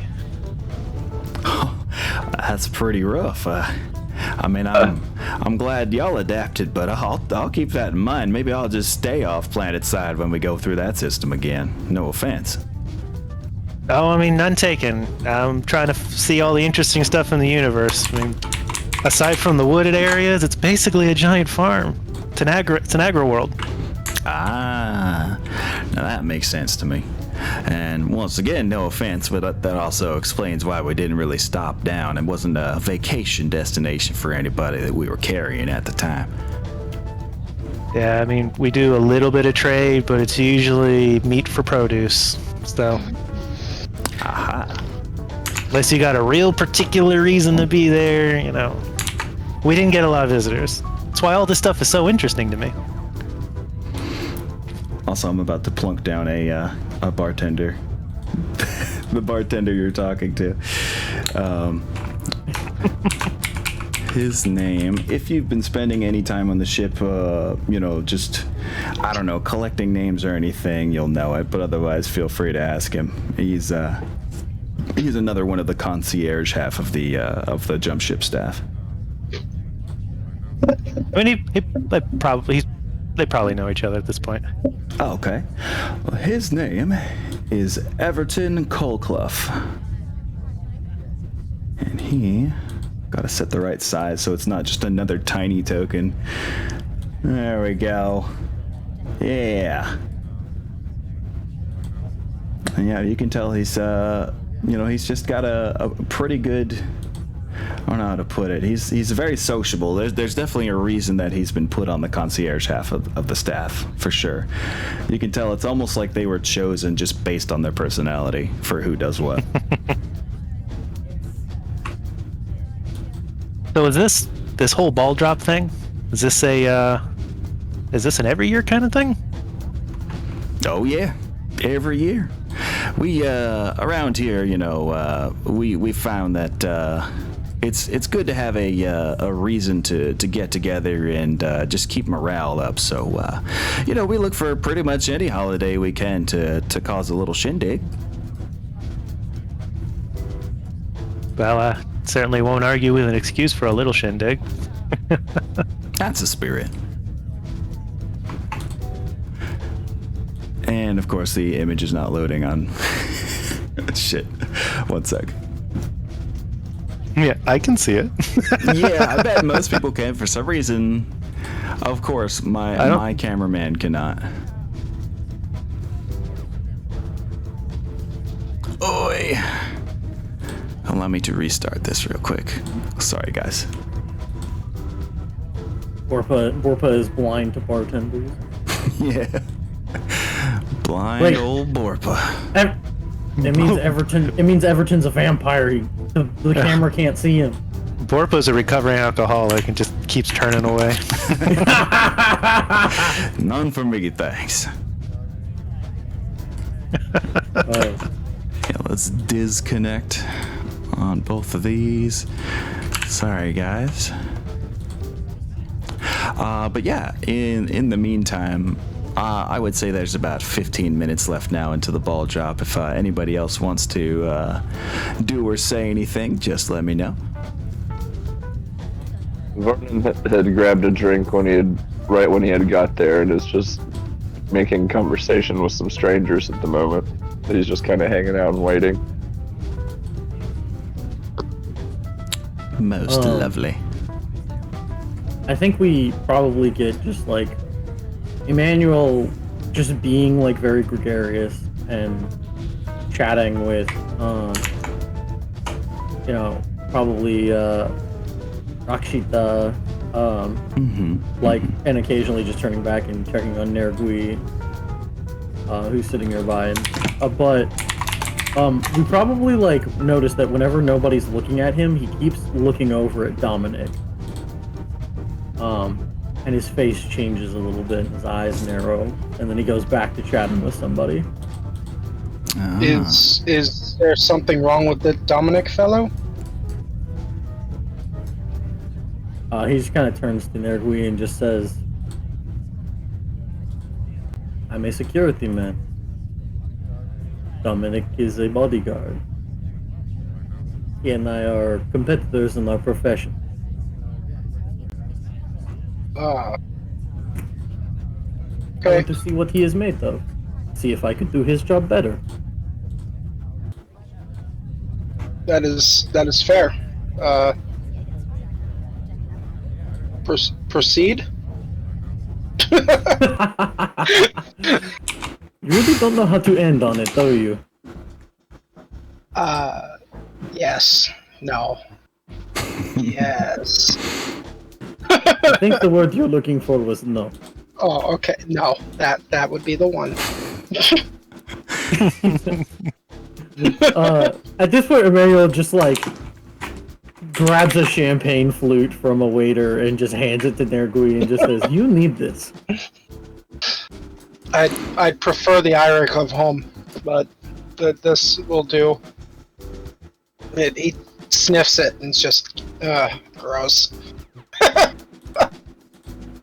You know, champagne's not my favorite either. I wonder.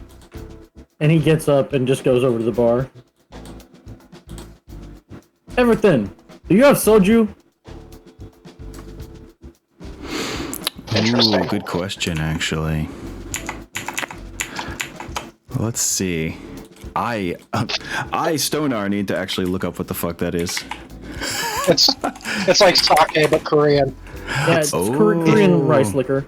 Oftentimes good. flavored like fruit and stuff like that. Yeah. And I think Okay. I think we probably get like Emmanuel just sort of like does that thing where he turns around with his back to the bar and just kind of leans back over it because he's so tall. He's basically able to come fully back to like Everton and just says, "What do you think? I think my man Nergui over there is a blueberry man."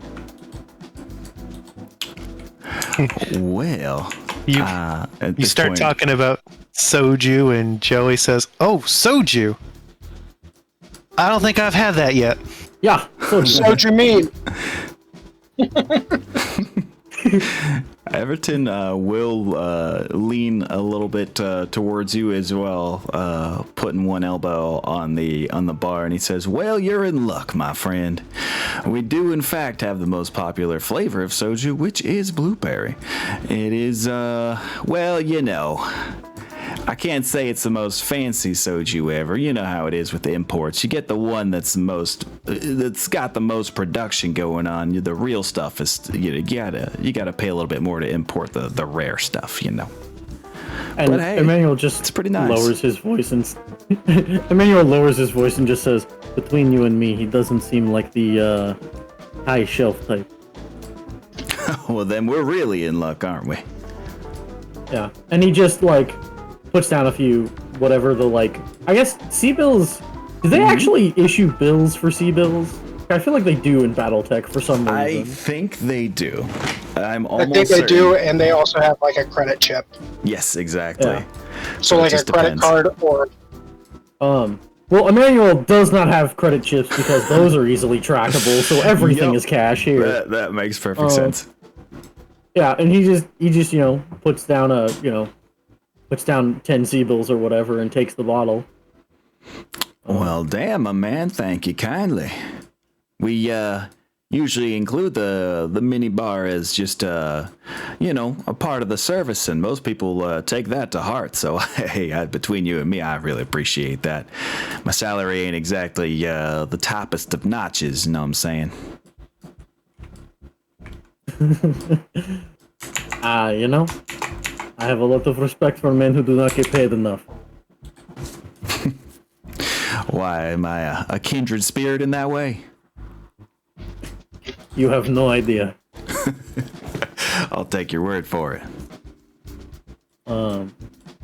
Yeah, and he just heads over to Nergui and just hands him the bottle and one of the glasses that he took from the bar. What is this? I can't Something a read little it. more to your liking, I think. Okay.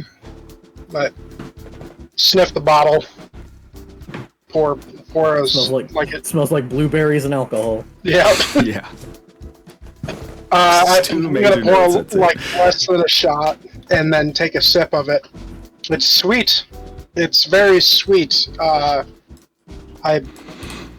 not sure if I like this.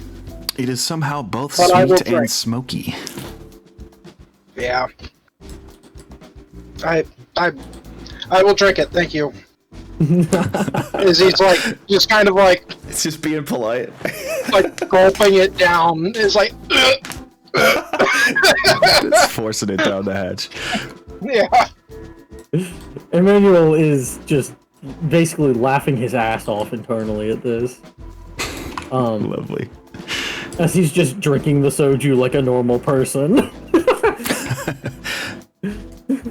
As you do. He's like, do you drink much of anything? No. That is very clear. Just another drink. Oh my god. He almost gag like it takes the down. bottle from you for. He takes the bottle from you for a second. It's just like, you know, you can slow down. You don't have to drink it like you're some 15-year-old trying to figure out what the hell this stuff is. Hands shaking. He's taking another pull. Wow, this guy's got spirit. Yeah, that's You're what a real Everton's fighting thinking from man, across aren't the you? way. I've heard alcohol helps steady nerves. I don't know how many nerves are being steadied today, but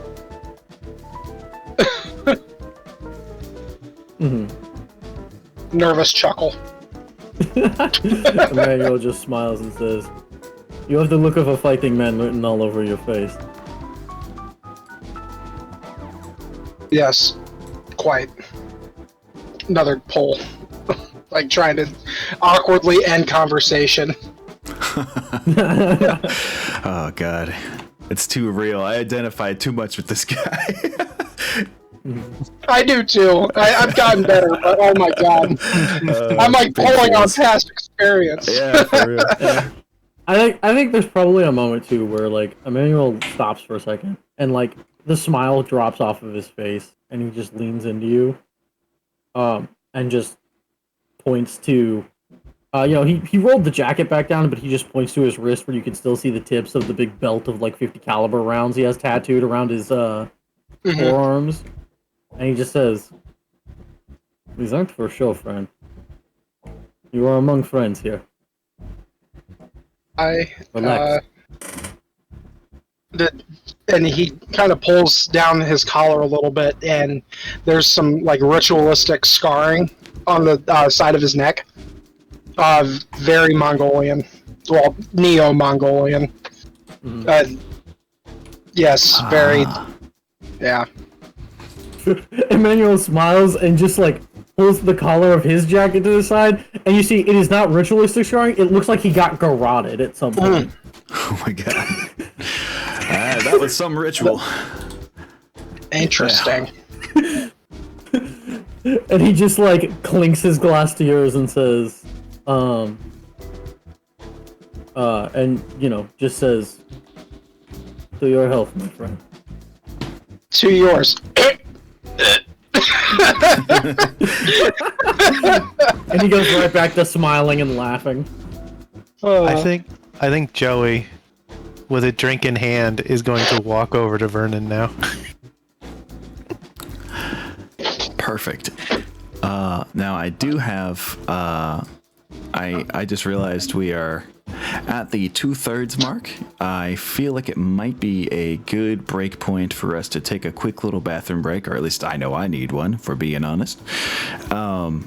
But yeah, that will be the point we resume on. If anybody needs to go, grab a snack, use the bathroom, whatever. How about we take a quick 5? Sweet action. 5 minutes to midnight, baby. Hell yeah. I fucking love Maiden. Anyway.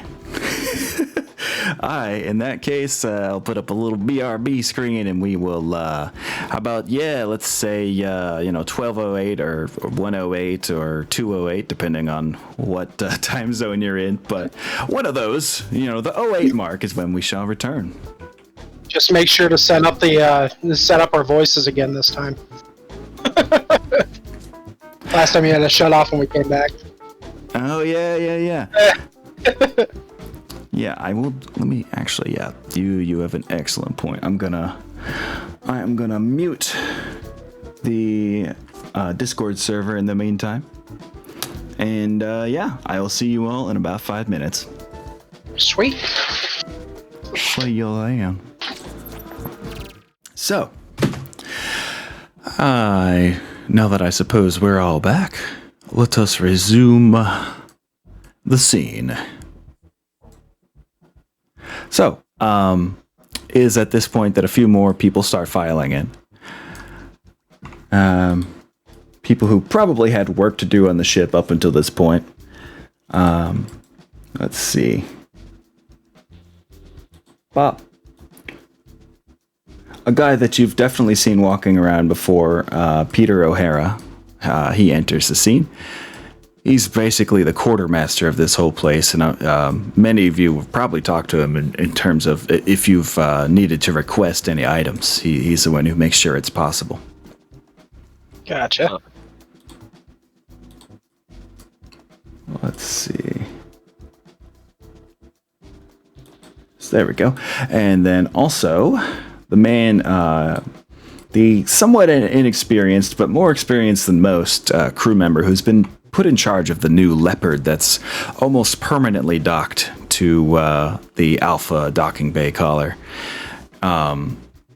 He also sidles in.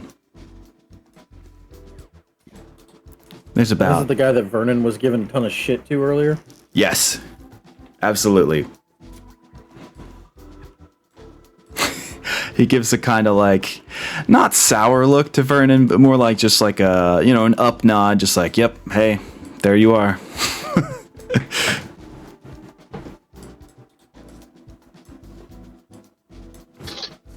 How long do we have until the ball drop? I'd say there are about 10 minutes left with the countdown being made larger on the screen, not just in the little lower third. Now it's like taking up almost half of the screen as Comstar and Donegal Broadcasting correspondents talk back and forth about what the history of New Year's and just small talk like that. The major wars that were started on New Year's, Yeah, historical knowledge. There is, you can tell on the screen, there is an assembled crowd, and let's see, what city would they use? I don't even know if there still is in New York City, or else I would totally say New York City. It's at the Hilton Head facility. Yeah, you know what? Actually, I like that. I like that a lot. Because there's a major Comstar presence at Hilton Head. So, I would say, City Square of Hilton Head. There's just a lot of people who are clearly Comstar members. There's a lot of robed individuals in the crowd, but there's also people who you'd consider just civilians seem to be milling around in the square. All right, well, we've got like 10 minutes. I'm going to walk over to Vernon. Noobs.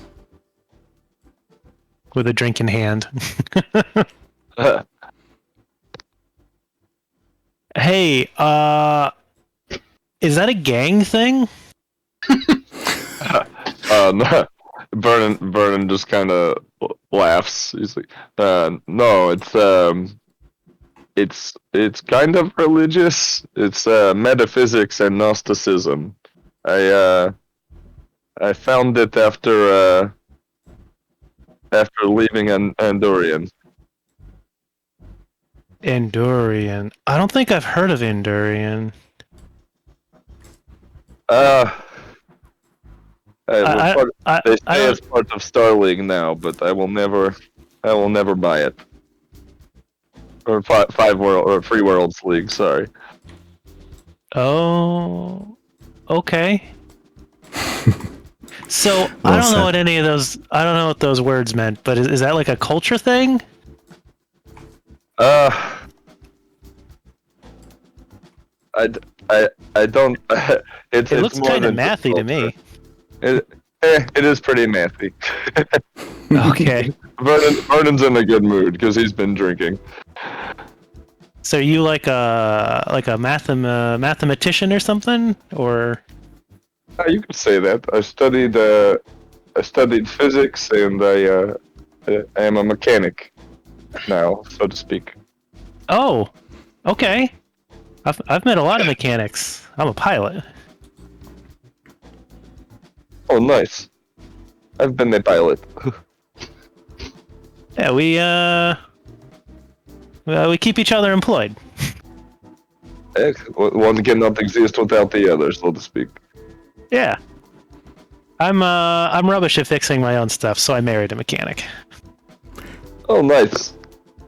Well, if you ever find yourself in need of other help, let me know. Yeah, and yeah. Yeah, and yeah. There's a pause where he's trying to figure out what to do next in this conversation, and he's like, what are you drinking?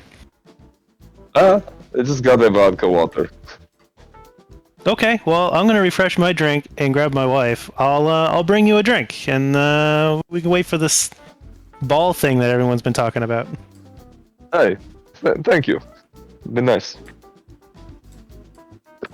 Yeah, I will go to the bar and I will Hell yeah. refresh my drink, and I'll get one for him. I'll grab my wife so we can go closer to the ball. Sounds great. Yep, she's been sampling a couple spirits as well, although slower than some of the attendees for sure. And yeah, she'll sidle over to wherever you're headed to get a better view of the ball drop. Yeah, I'm gonna bring her over to the tattoo guy. We're walking back over with the drinks. I'm gonna be like, he's a mechanic and a mathematician. Apparently, those are like cultural math tattoos or something from Andurian. Oh wow, we were just talking about unique characters, weren't we? Yeah. Sounds like he's an interesting guy.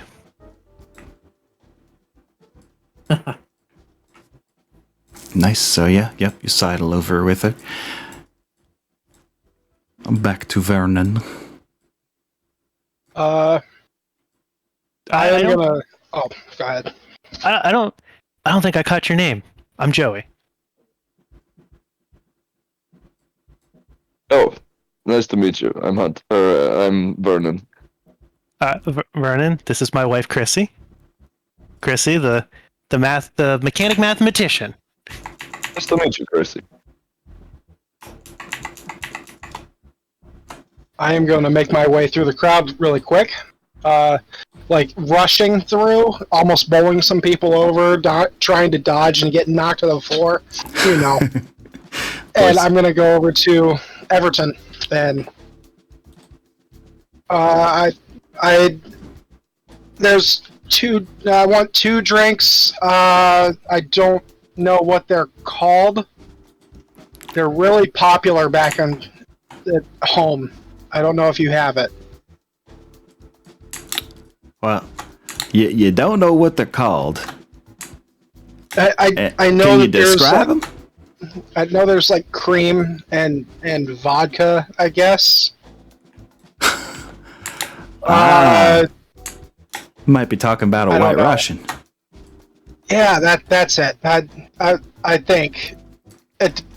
Okay, yeah, two of those. I mean, I just heard the name Russian. I don't even know what they're talking about when they say Russian, but yeah, I know the one. So Okay. you asked for two of those.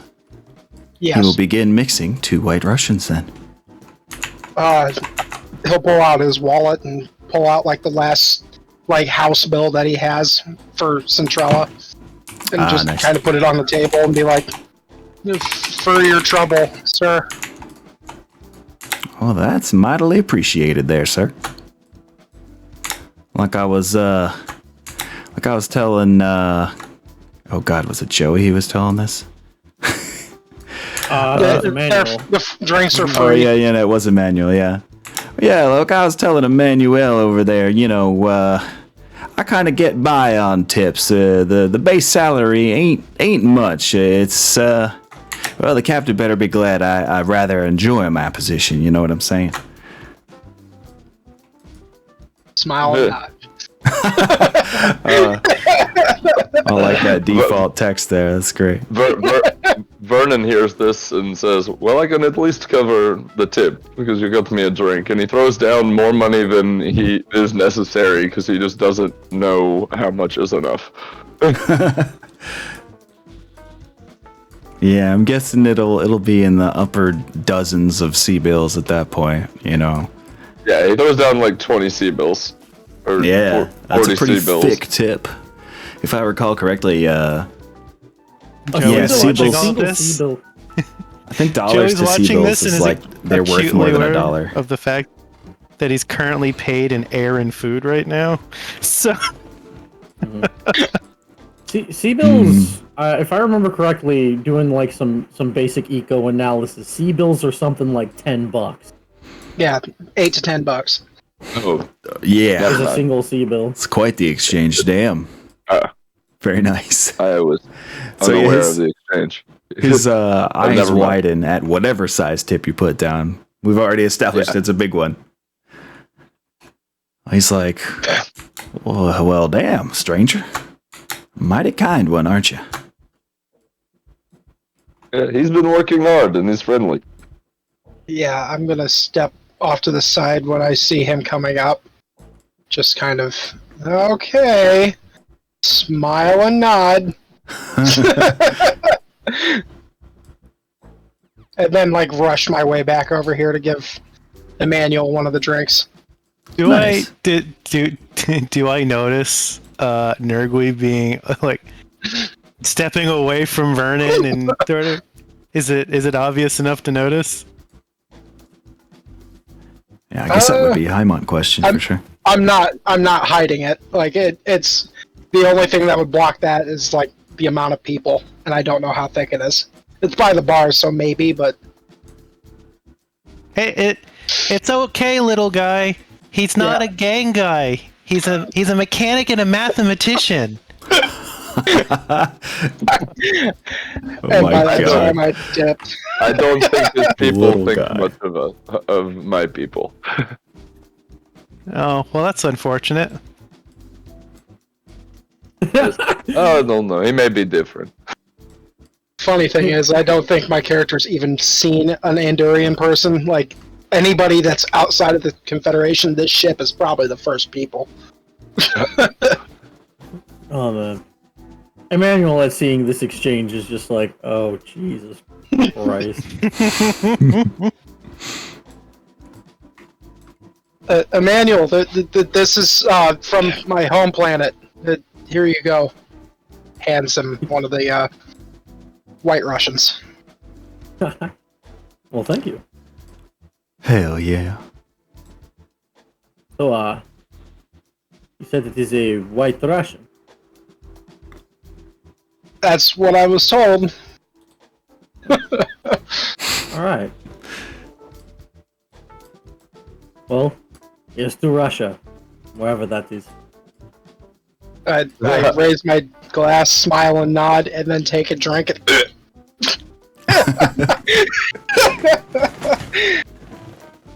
Really playing this as a lightweight. He's actually starting to get fucked up at this point. Yeah, I can imagine. But all Well, right, at this point, he's been throwing back soju. He's got a White Russian. things are churning in his gut. It's not going well. Yeah. That's a good amount of liquor and He's sugar about to be and going cream. through it. Yeah. You got an alchemical brew going there. Emmanuel's like, Emmanuel at some point does some sleight of hand and just replaces the White Russian with water. Yeah. It's just like, you need to drink this. Holy shit. Yeah, don't forget about this part. Yeah. But as he does drink, he's starting to loosen up a bit and become a little bit more talkative, but you can definitely notice that he's very guarded. Like, he's not actually revealing information other than, like, obviously he's Capellan, and he's from Tikhonov. Mm-hmm. And he's young. Like, that's all that really matters to him. Yeah. That makes sense. Mm-hmm. So I think at this point there's about 5 minutes, quickly turning into 4 minutes left on the countdown, and one more person walks in, and that is someone you've definitely seen, and that is the captain of the entire vessel, Captain Lopez. Right there she is, haha. And she immediately goes over to the she goes over to the bar and gets herself a glass of wine before just kind of standing and observing the festivities, striking up a conversation with a few of the crew members that are around the bar. And, you can tell she's just, she's pointing at the screen and just kind of pointing around and, just making some light commentary. Nergui's going to lean into Emmanuel and be, I think she was a pirate. Emmanuel immediately smiles to myself and says, I'm pretty confident that she's not. I said was. She was a pirate. There's not many ship captains that end up with the magistracy that aren't pirates. That's what we were taught back in the Confederation. He actually laughs and just says, I think the magistracy would be an even more interesting place if that were the case. True.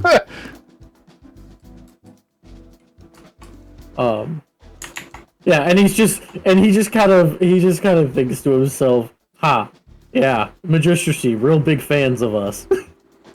Yeah, it's definitely a result of schooling on this one for sure. Yeah. That opinion came from a place. Throws back to all those times that green tanks are just these green painted vedettes are just unloading AC-5s into his back as he's running off with something. And he's just like, yeah, magistracy, real big fans. They love a good pirate. Oh yeah, big fans.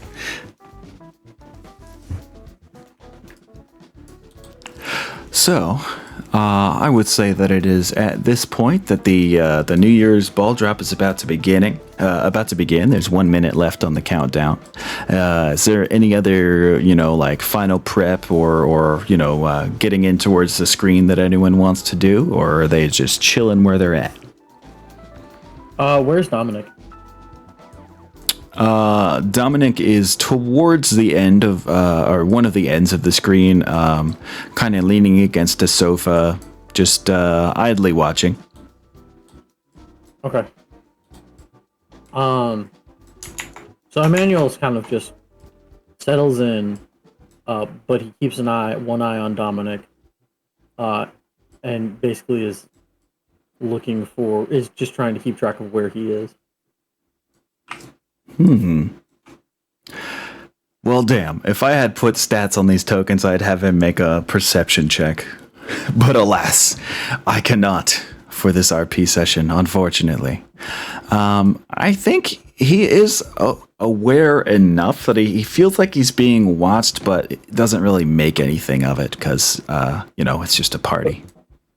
So he continues just staring onward. If you like, I do have my stats. I can make a check. Oh, yeah. I guess it would just need to be manually rolled, but if you just want to type /roll space 2d6 and then add the number you have, that's totally doable. And I can also have I think I could have Dominic do the same thing. Very statistically average of you. Yeah. Which thankfully is good for me because I have a bunch of points in stealth. That is that's an 11 for me. Oh, for stealth? Yeah. Oh, okay. So in order to watch him without being noticeably a watcher, huh? Yeah. Yeah, I'd say that's enough to really not make it obvious you're looking at any one direction at all. Mm-hmm. To any but the absolute most trained and alerted eyes, which there are none right now. Everyone seems to be relaxing and enjoying themselves as the main event is about to begin.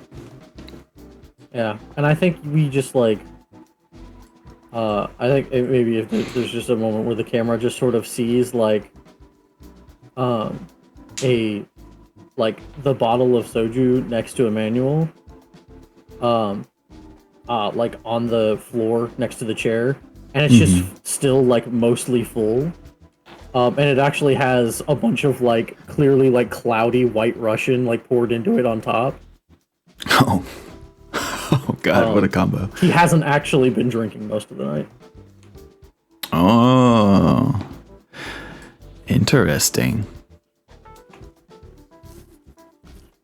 So it's been poured out, you say? So what are we supposed to do when the ball drops? At this point, Chrissy would pipe up and say, "Well, I've heard that everybody just kind of counts down and then starts cheering and yelling when it hits 1. You're supposed they to play kiss some a old girl, song or Joey. something." Oh, that's a tradition I think I can do. It seems you have it well in hand. And it just put an arm around her shoulders. I think so too. Merrick just kind of looks around like, oh no.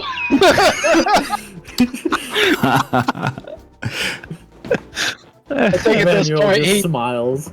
I think at this point he runs to the bathroom like he's got to throw up. It was all too much for the man. Herc. Hurt. Beautiful. Yeah, that really, we need to avoid that becoming Nergui's catchphrase at this point. Don't let him near the alcohol. Yeah. Oh no. Duly noted. So, yeah, guys. Is there any other little tidbit anyone wants to put in before the ball drops? No, just waiting with bated anticipation. All right. It is at this point with about 10 seconds left that the captain steps forward, and all she does is just kind of start, almost kind of like swinging her hands like a conductor, and starts counting down with the countdown, and just tries to do like the crowd the cheer, as if like the front man of a band, like the raised hands, start cheering kind of motion, just trying to get other people involved in the countdown. Trying to do a hype man for a recording. Yeah, exactly. You can tell this is not her first rodeo at trying to organize a party just to keep everyone sane on her jump ship. But yeah, the 10-second countdown begins, and the music on the recording starts flaring up. Starts going into a crescendo. Just sounds like something classical, something that you may never have heard before. Just classical Terran music. So all I can really describe it as with no prior knowledge. But yeah. The ball reaches, or the countdown reaches 1, and then there's a zoomed out shot of this big sparkly white ball dropping down a pole into what seems like just a pile of fireworks as they then ignite, and everyone on the recording starts cheering, jumping around wildly, hugging each other. And, there's a concerted yelling of Happy New Year all together from the crowd down below. And another old song starts playing. Some of you may recognize it if you've seen any of the other New Year's broadcast of the tune of Auld Lang Syne. So I feel like when it hits, when the timer finishes and there's like the cheering and the recording, he's never done this before. He heard that there's like supposed to be a cheer and a kiss, so he's probably gonna woo inappropriately loud, and then just Chrissy just being real obnoxious, and then after that he's just gonna shout "Happy New Year" incredibly loud in the room, like he thinks he's supposed to. Emmanuel is giving like a polite like golf clap applause. Yeah, a lot of people are on Emmanuel's level where they're like they don't know each other well enough to just absolutely let loose. But there are definitely some people who are joining Joey in the big, hoot and holler kind of celebration.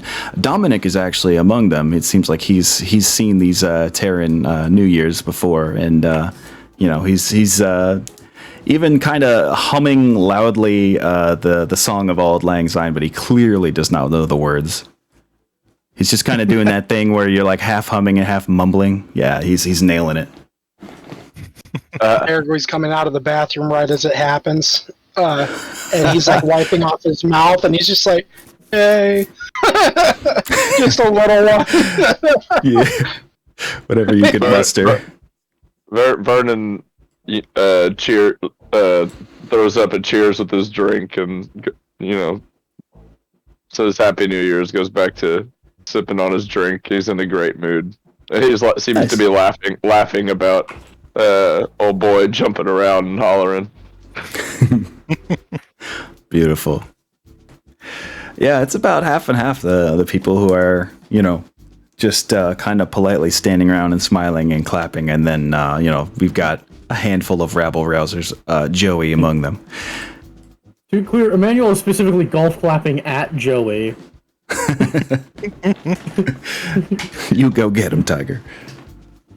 You'll get a drink salute and acknowledgement for your attention. Nice. Yeah.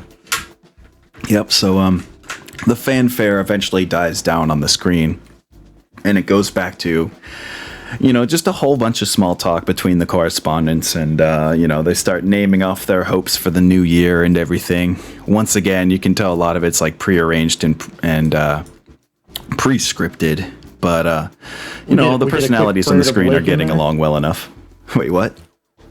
We get a quick prayer to Blake in there. Yeah, actually, there probably would be. There would be a prayer to Blake, and in hopes for a continued technological revolution throughout the new year, something along those lines. Oh yeah. Yes. And because it seems appropriate, he's gonna hear them talking about their like New Year's resolutions or whatever on this. And he'll look at Chrissy and say, "Here's to having a fun-filled and exciting year." Here, here. She raises her glass. Would you say hi, Mont? I said mercenary stuff. Explosions. That is some cool stuff. Let's have an exciting year. An explosion occurs somewhere. Yeah. Just feel a missile nail the freaking hall. Oh, God. Straight into the action. Holy shit. And I guess my next question for you would be, does Dominic at any point leave alone? I think at one point or another he would indeed be headed to the bathroom, to be honest. Mm-hmm. Yeah. He probably said something along the lines of, I gotta take a quick little trip to the boys' room, you know what I mean? Mm-hmm. And he just I think sidles out of there. Emmanuel probably says something generic where he just says, "I'm going to stretch my legs for a moment." Okay. He's like wobbling back and forth. You go do that. I'm gonna get a drink. Yeah. Okay, what kind of drink will severely determine this man's future? I feel like. What kind of drink? Yeah. And yeah, Emmanuel is going to follow Dominic out. Totally. You know, again, trying to hide his movement. Okay. Which is very much a thing of like, Emmanuel can't disappear. He's 6'6". He stands out. But I think it's about melting into the movement that's already happening in the room. In order that to makes kind of sense. like mask his going. Yeah, there are people filing out in the same direction of you. It's not very often, and you reach a point in the hallway where they're taking a different turn, like a more well-traveled path than you are. Mm-hmm. Doesn't seem like anyone else is headed for this bathroom. And, Dominic enters, and it's not a private bathroom. It's just your standard men's room with stalls and stuff. Because this is on the grav deck, there are actually things like urinals and not, the super annoying space station style of toilet. Okay. So this is okay. So then, the other quick question would be, is where is the nearest is there like a oh hell, what's the word? A garbage disposal? Like a garbage chute nearby. I'm beginning to worry about this line of questioning here, Varen, but I think we all had this concern Yeah. as soon as he started talking about him. I had this concern as soon as he was like, I'm watching him with one eye. And I was just like, okay. Well, I would say that there are basic trash bins here, but there do not seem to be any major garbage chutes for, venting to the outside. Those seem to only be placed along the main maintenance corridor that runs along the entire length of the ship, whereas this is because it's in the gravity having section of the ship.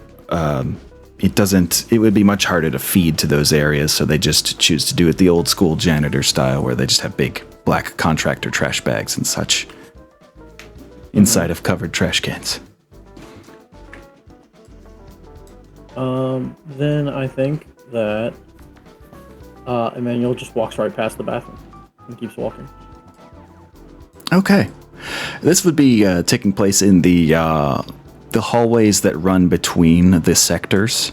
So right now you'd be between the lounge and the gaming parlor, the arcade. Is there anywhere particularly you'd like to head after you're getting your little reconnaissance in? No, he just he basically just does a lap around the gravity deck, just Word. as though he was stretching his legs. A man of his word. Whether situationally or truly, hard to say. But yeah, I would say that anyone who remains in the lounge for an extended period will eventually see one more person arrive at the lounge. This guy right here. In fact, he comes in from one corner, and he works his way through the crowd and across everyone, and walks straight up to the captain, and he says, in hushed tones, but it's very clear that he needs her undivided attention for something. And so the two of them walk over to a less occupied corner of the lounge, and you notice that this man is carrying a note pewter and hands it to her. And I'm gonna follow. Oh, indeed. Yeah. Well, being a little bit closer, you can tell that the captain visibly tenses up after both hearing what was whispered in her ear and looking at the note pewter. Okay. I'm gonna roll a perception check real quick. I have Sure. a +4 to that. Good Think to this know it. works? There we go. Yeah. Not great. I am a little drunk, but I'm gonna make my way. I'm For sure, a yeah, drunk. that's a pretty passable check. I think, straining to listen into what they're saying, it's very hard to hear over the din of the crowd and everything, but one word you know that for sure you've heard is the word incoming. And that's all you really managed to pick up. It does sound like the tone of their speech is very almost militaristic, like they're following some kind of protocol or a procedure. With you can hear that the captain is starting to list out tasks. You can just tell she has that cadence to her voice at this point. Okay. I'm gonna tug on Emmanuel's shirt when he gets back. Mm-hmm. I think What we is might it? have. I think we might have a problem.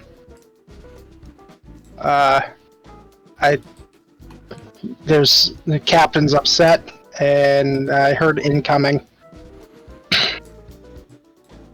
He just kind of smiles to himself and says, "Well, Happy New Year." And Takes a then drink of his vodka. and then he once again immediately says, and he looks down at Nergui and says, "You have a machine?" I'll go mount up. Yeah, and he just picks Nergui up out of the chair and pats him on the back. Such a helpful chap. I'd say as Nergui goes to leave, and if you're also about to leave the area, Emmanuel, you notice the conversation between the two becoming more pitched and urgent, and you can tell that the man who came in, he really doesn't like at least one of the orders he just received, and he starts to protest some, and is pretty quickly shut down by the captain, who's not yelling or raging or anything, but she is stating very clearly what needs to happen, and he just kind of pipes down and nods and turns and leaves the room.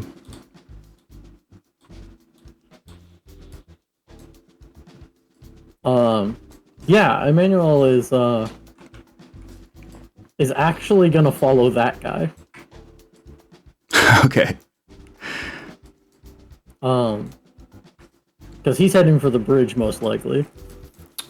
Yes, you can tell that he is working his way towards the outer halls, and well, he hasn't made it that far yet, but he's definitely headed towards the nearest exit to that same little hallway sector between the arcade and the lounge. Mm-hmm. Yeah. Emmanuel just heads for the exit for the gravity deck. Okay. And you end I up think he passing probably, Dominic, by the way, just on your way out. He just Emmanuel kind of smiles and gives him a nod. he smiles and he up nods at you. He's like, "Sup?" And Emmanuel just smiles and says, "I think more guests are arriving." Say what, dude? And keeps. You'll have to ask the captain. Oh, damn it, man. And he I keeps guess I rolling just up. might. But yeah, if you do indeed follow this man out, you can tell that he is definitely making a hurried pace towards the maintenance ladders that take him straight up the divider between sections, and he's losing more and more gravity as he gets closer to the center of the centrifuge that this whole thing runs on. Yeah. Emmanuel kind of like quickens his pace and tries to catch up. Okay. At some point when he gets a free hand while climbing, especially as gravity gets lower, you can tell he pulls up like a wrist communicator and starts urgently saying a list of orders into it. Mm-hmm. But yeah, he's still just working his way up to the central elevator. Do I hear anything that he says? I would ask that you also make a perception check. Yeah, can Vernon hear anything as well? I will also roll perception. Are you also following, or are you also leaving in the direction of the arcade and then climbing up? Never mind. I got crossed I rolled very poorly. All good. That is pretty poor. Unfortunately, when combined with the open air, like the vertical space that leads to the central elevator, just the combined engine noise and just your general ship running noises, it's a bit too hard to make out what's actually being said. You can just tell that it's urgent, and it seems to be like he is just directly repeating the same kind of cadence of orders he was given by the captain. Mm-hmm. Okay. Yeah. Emmanuel will then. Emmanuel thinks to himself real quick and kind of like thinks, who does he know that comes around Thraxa and is crazy enough to come after a jump ship? I think it's probably what he's going through in his head right now. Well, you personally, since you literally have knowledge like pirate history or something as a skill, right? I have knowledge periphery piracy. Periphery piracy, even better. Well, you know that this is a favorite target. This system is a favorite target of the Marian hegemony, for certain. Yeah. It is like there is a long sordid history between these two nations. It's even been owned briefly by the Marians at one point. Yeah, and yeah, his he just kind of smiles to himself, and thinks, "Oh great, the Latins are coming." Yeah,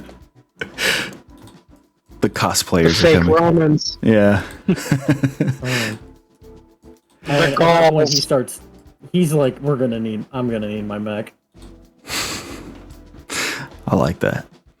At some point, depending on whether you're hanging out in the hall or if you're also moving, you may also see at least that the captain has exited the lounge and is also slowly making her way. It doesn't seem as urgent. She seems like she's deep in thought, but she's also eventually making her way up the same path that, I forget what rank I gave him. But I believe, lieutenant that came to inform her of something also took. Mm-hmm. So where are the mechs stored down in the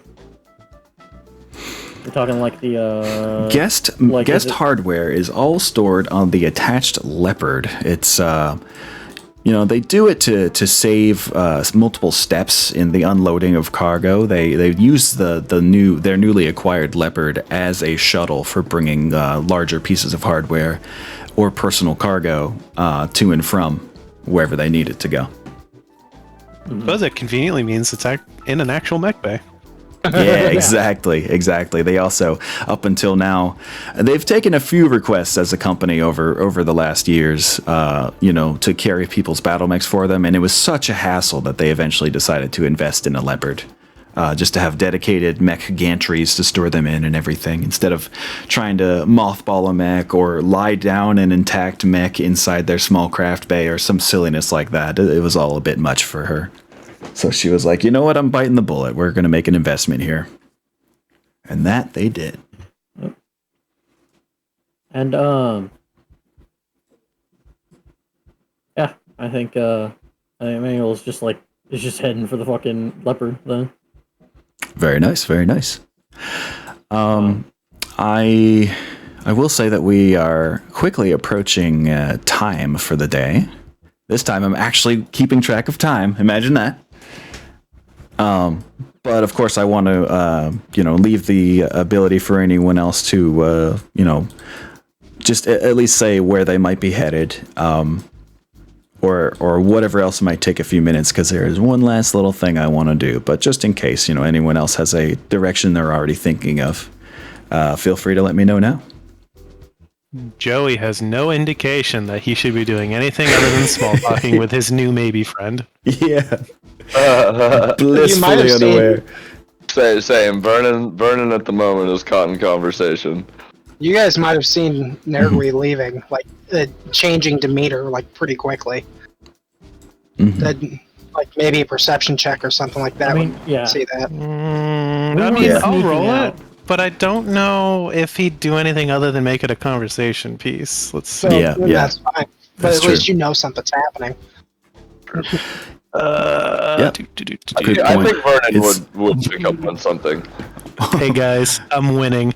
Oh my god. Extremely perceptive you are. I don't even I need got to a know what six- your bonus is, but I got a 16. oh, holy shit! You can see forever. You can see, you can see the universe. But it's slash roll space 2d6 for that one there, Alpha. But yeah, you clearly see Nergui getting upset or startled by something.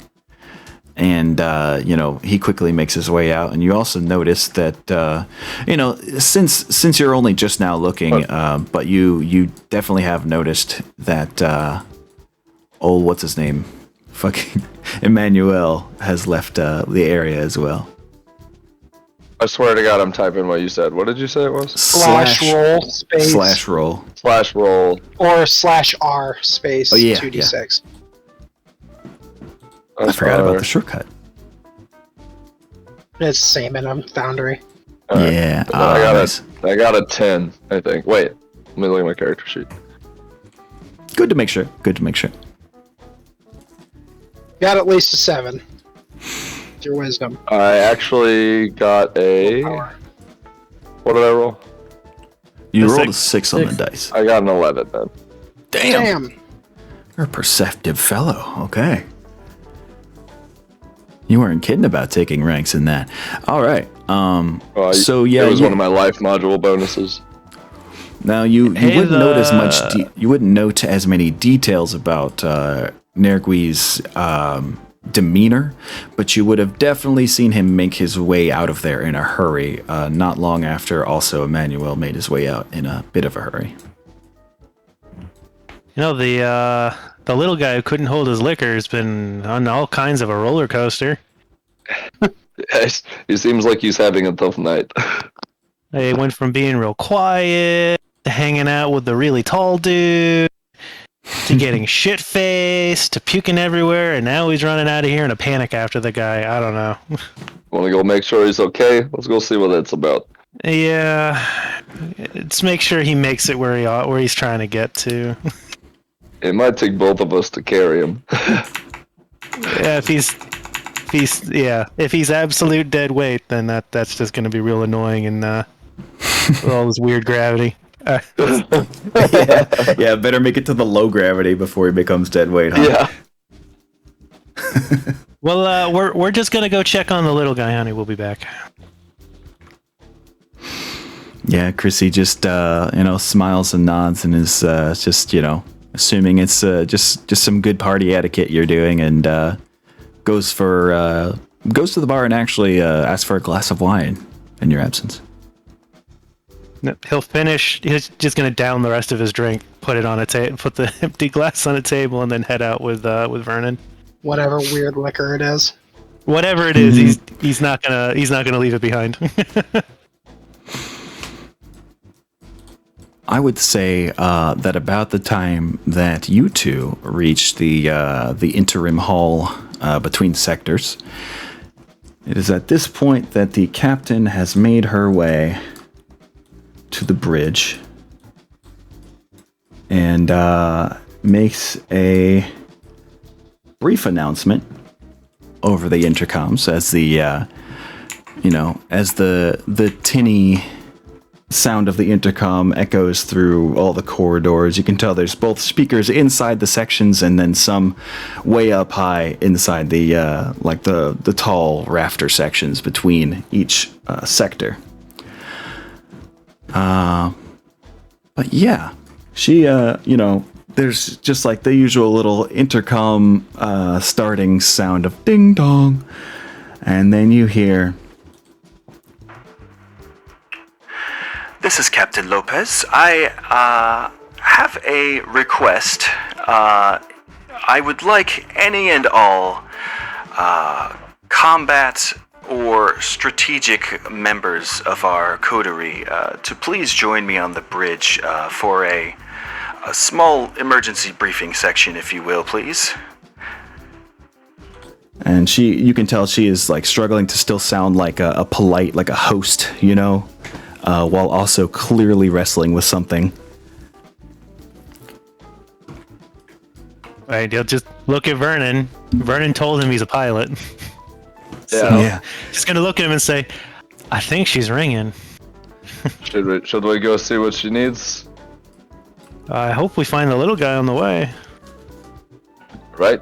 Yeah, maybe he'll hear it and decide to stumble that way as well. He was certainly dressed like he's supposed to be showing up to this meet too, but who knows? He'll be fine. Yo, he'll shrug. Star-headed. Now, The little guy got his orders. He's listening to a manual. And would you say that for Joey, do you think Joey and Chrissy would have a way of communicating, like basic cellular devices or anything like that? I think at this point, since they've done at least a handful of jumps here, she knows that he's part of the escort flight. So when there's a call for that sort of thing, he's got to go. Yeah. And all everybody else in the ship would have places they're supposed to be going to lockdown in case something happens, and that's exactly. They'd expect that each other are doing where they're going to be where they ought to be. That's exactly it. Yeah. If anything, then she would have just texted you to say that she's headed towards the aerospace bay of the Leopard. But it's, if you've been through this exercise enough times, you know that that's just part of it. That's totally where she's going. Yeah. Just I think it'd really just be a case started. of like, if one of us is there and the other one doesn't show up for a couple minutes, being like, okay, now I need to start looking because that's not what's supposed to happen here. Absolutely. You just have that knowing about you. That couple sense. Yeah. Okay, guys. Well, that is, whether fortunately or unfortunately, all I have prepared for today. I had a feeling it was going to be a light intro session, but I really appreciate you guys joining me. We start to get some, some rapport going, some camaraderie a-brewing. Getting to know our characters a little. Exactly. Got to get that ball rolling. Well, the ball was dropping. Yeah. Oh, yeah. True. Well, you see, it dropped and then it started rolling. It's it wasn't attached to anything. It's just people screaming and jumping out of the way. Just a good old New Year's celebration.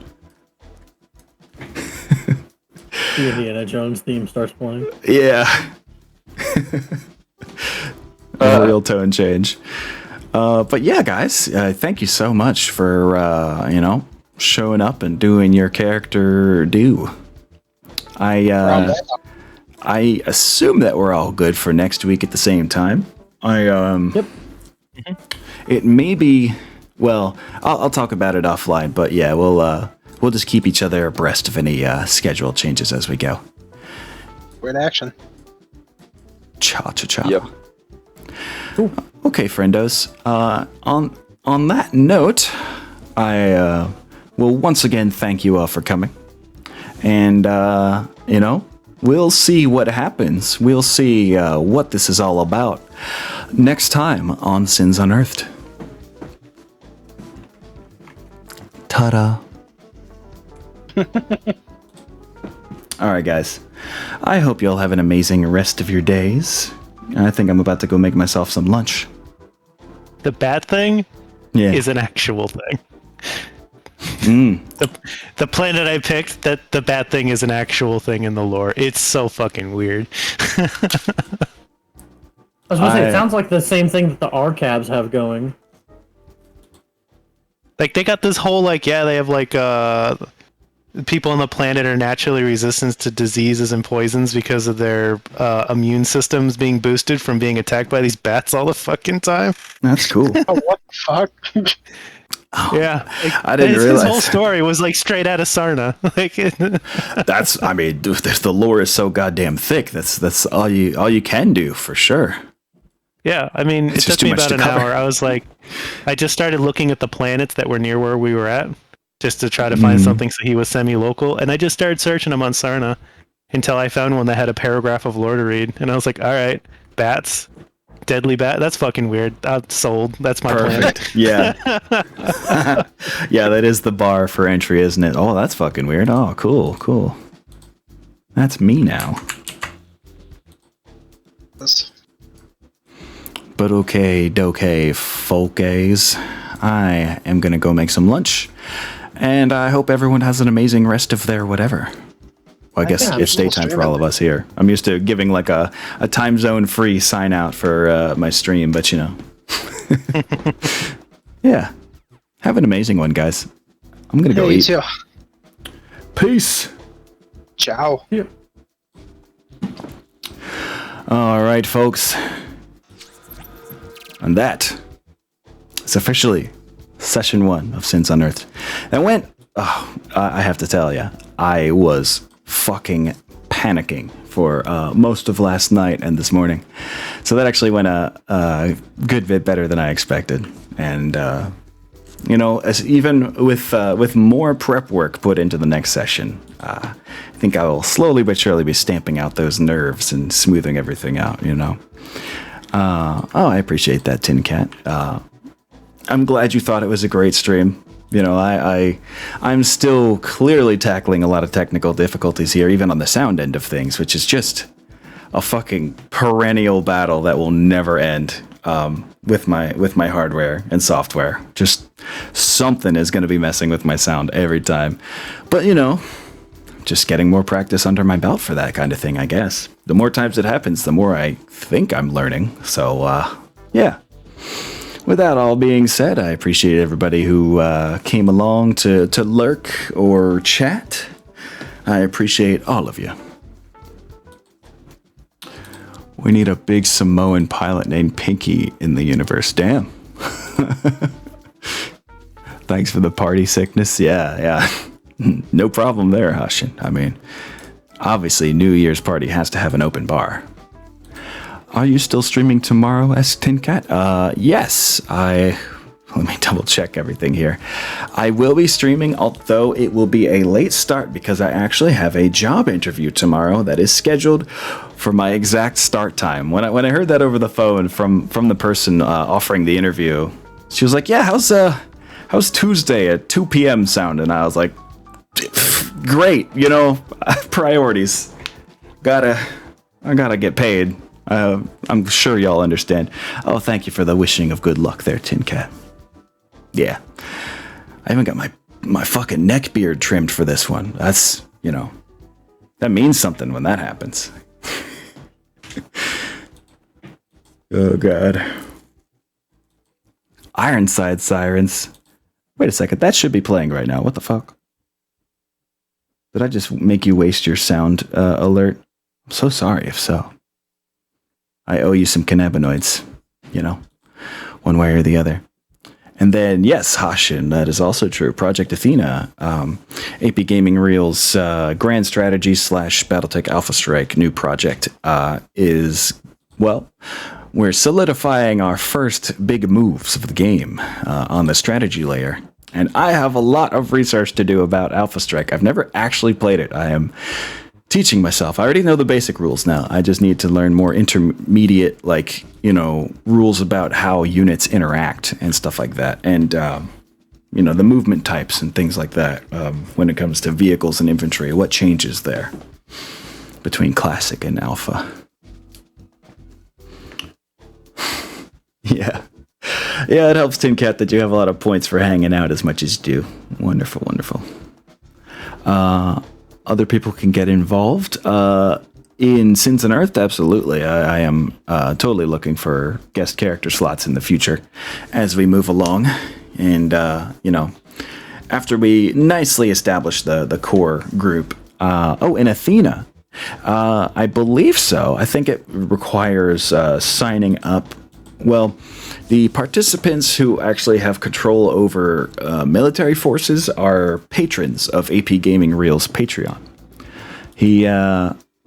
AP is very good at delivering actual value for his Patreon. That's the reason I haven't started one quite yet. It's still under construction. Is because I want to make sure when I do start a Patreon that I'm actually giving you something, and it's not just like, please help me. So, subscribe to me and give me money. I don't want it to be quite that simple. I want to give you something for that, for sure. So once I have that figured out, I'll be on the same level. But what I'm saying is, this is an AP Gaming Real patron participation type deal, and the results are shown publicly as a YouTube series. I believe that's how it's going, gameplay-wise and presentation-wise. I have to work on an Eastern European accent pronto, so that I can properly represent myself as Commanding General Chow Bendix. Oh, that's kind of you, Hashin. To summon the link.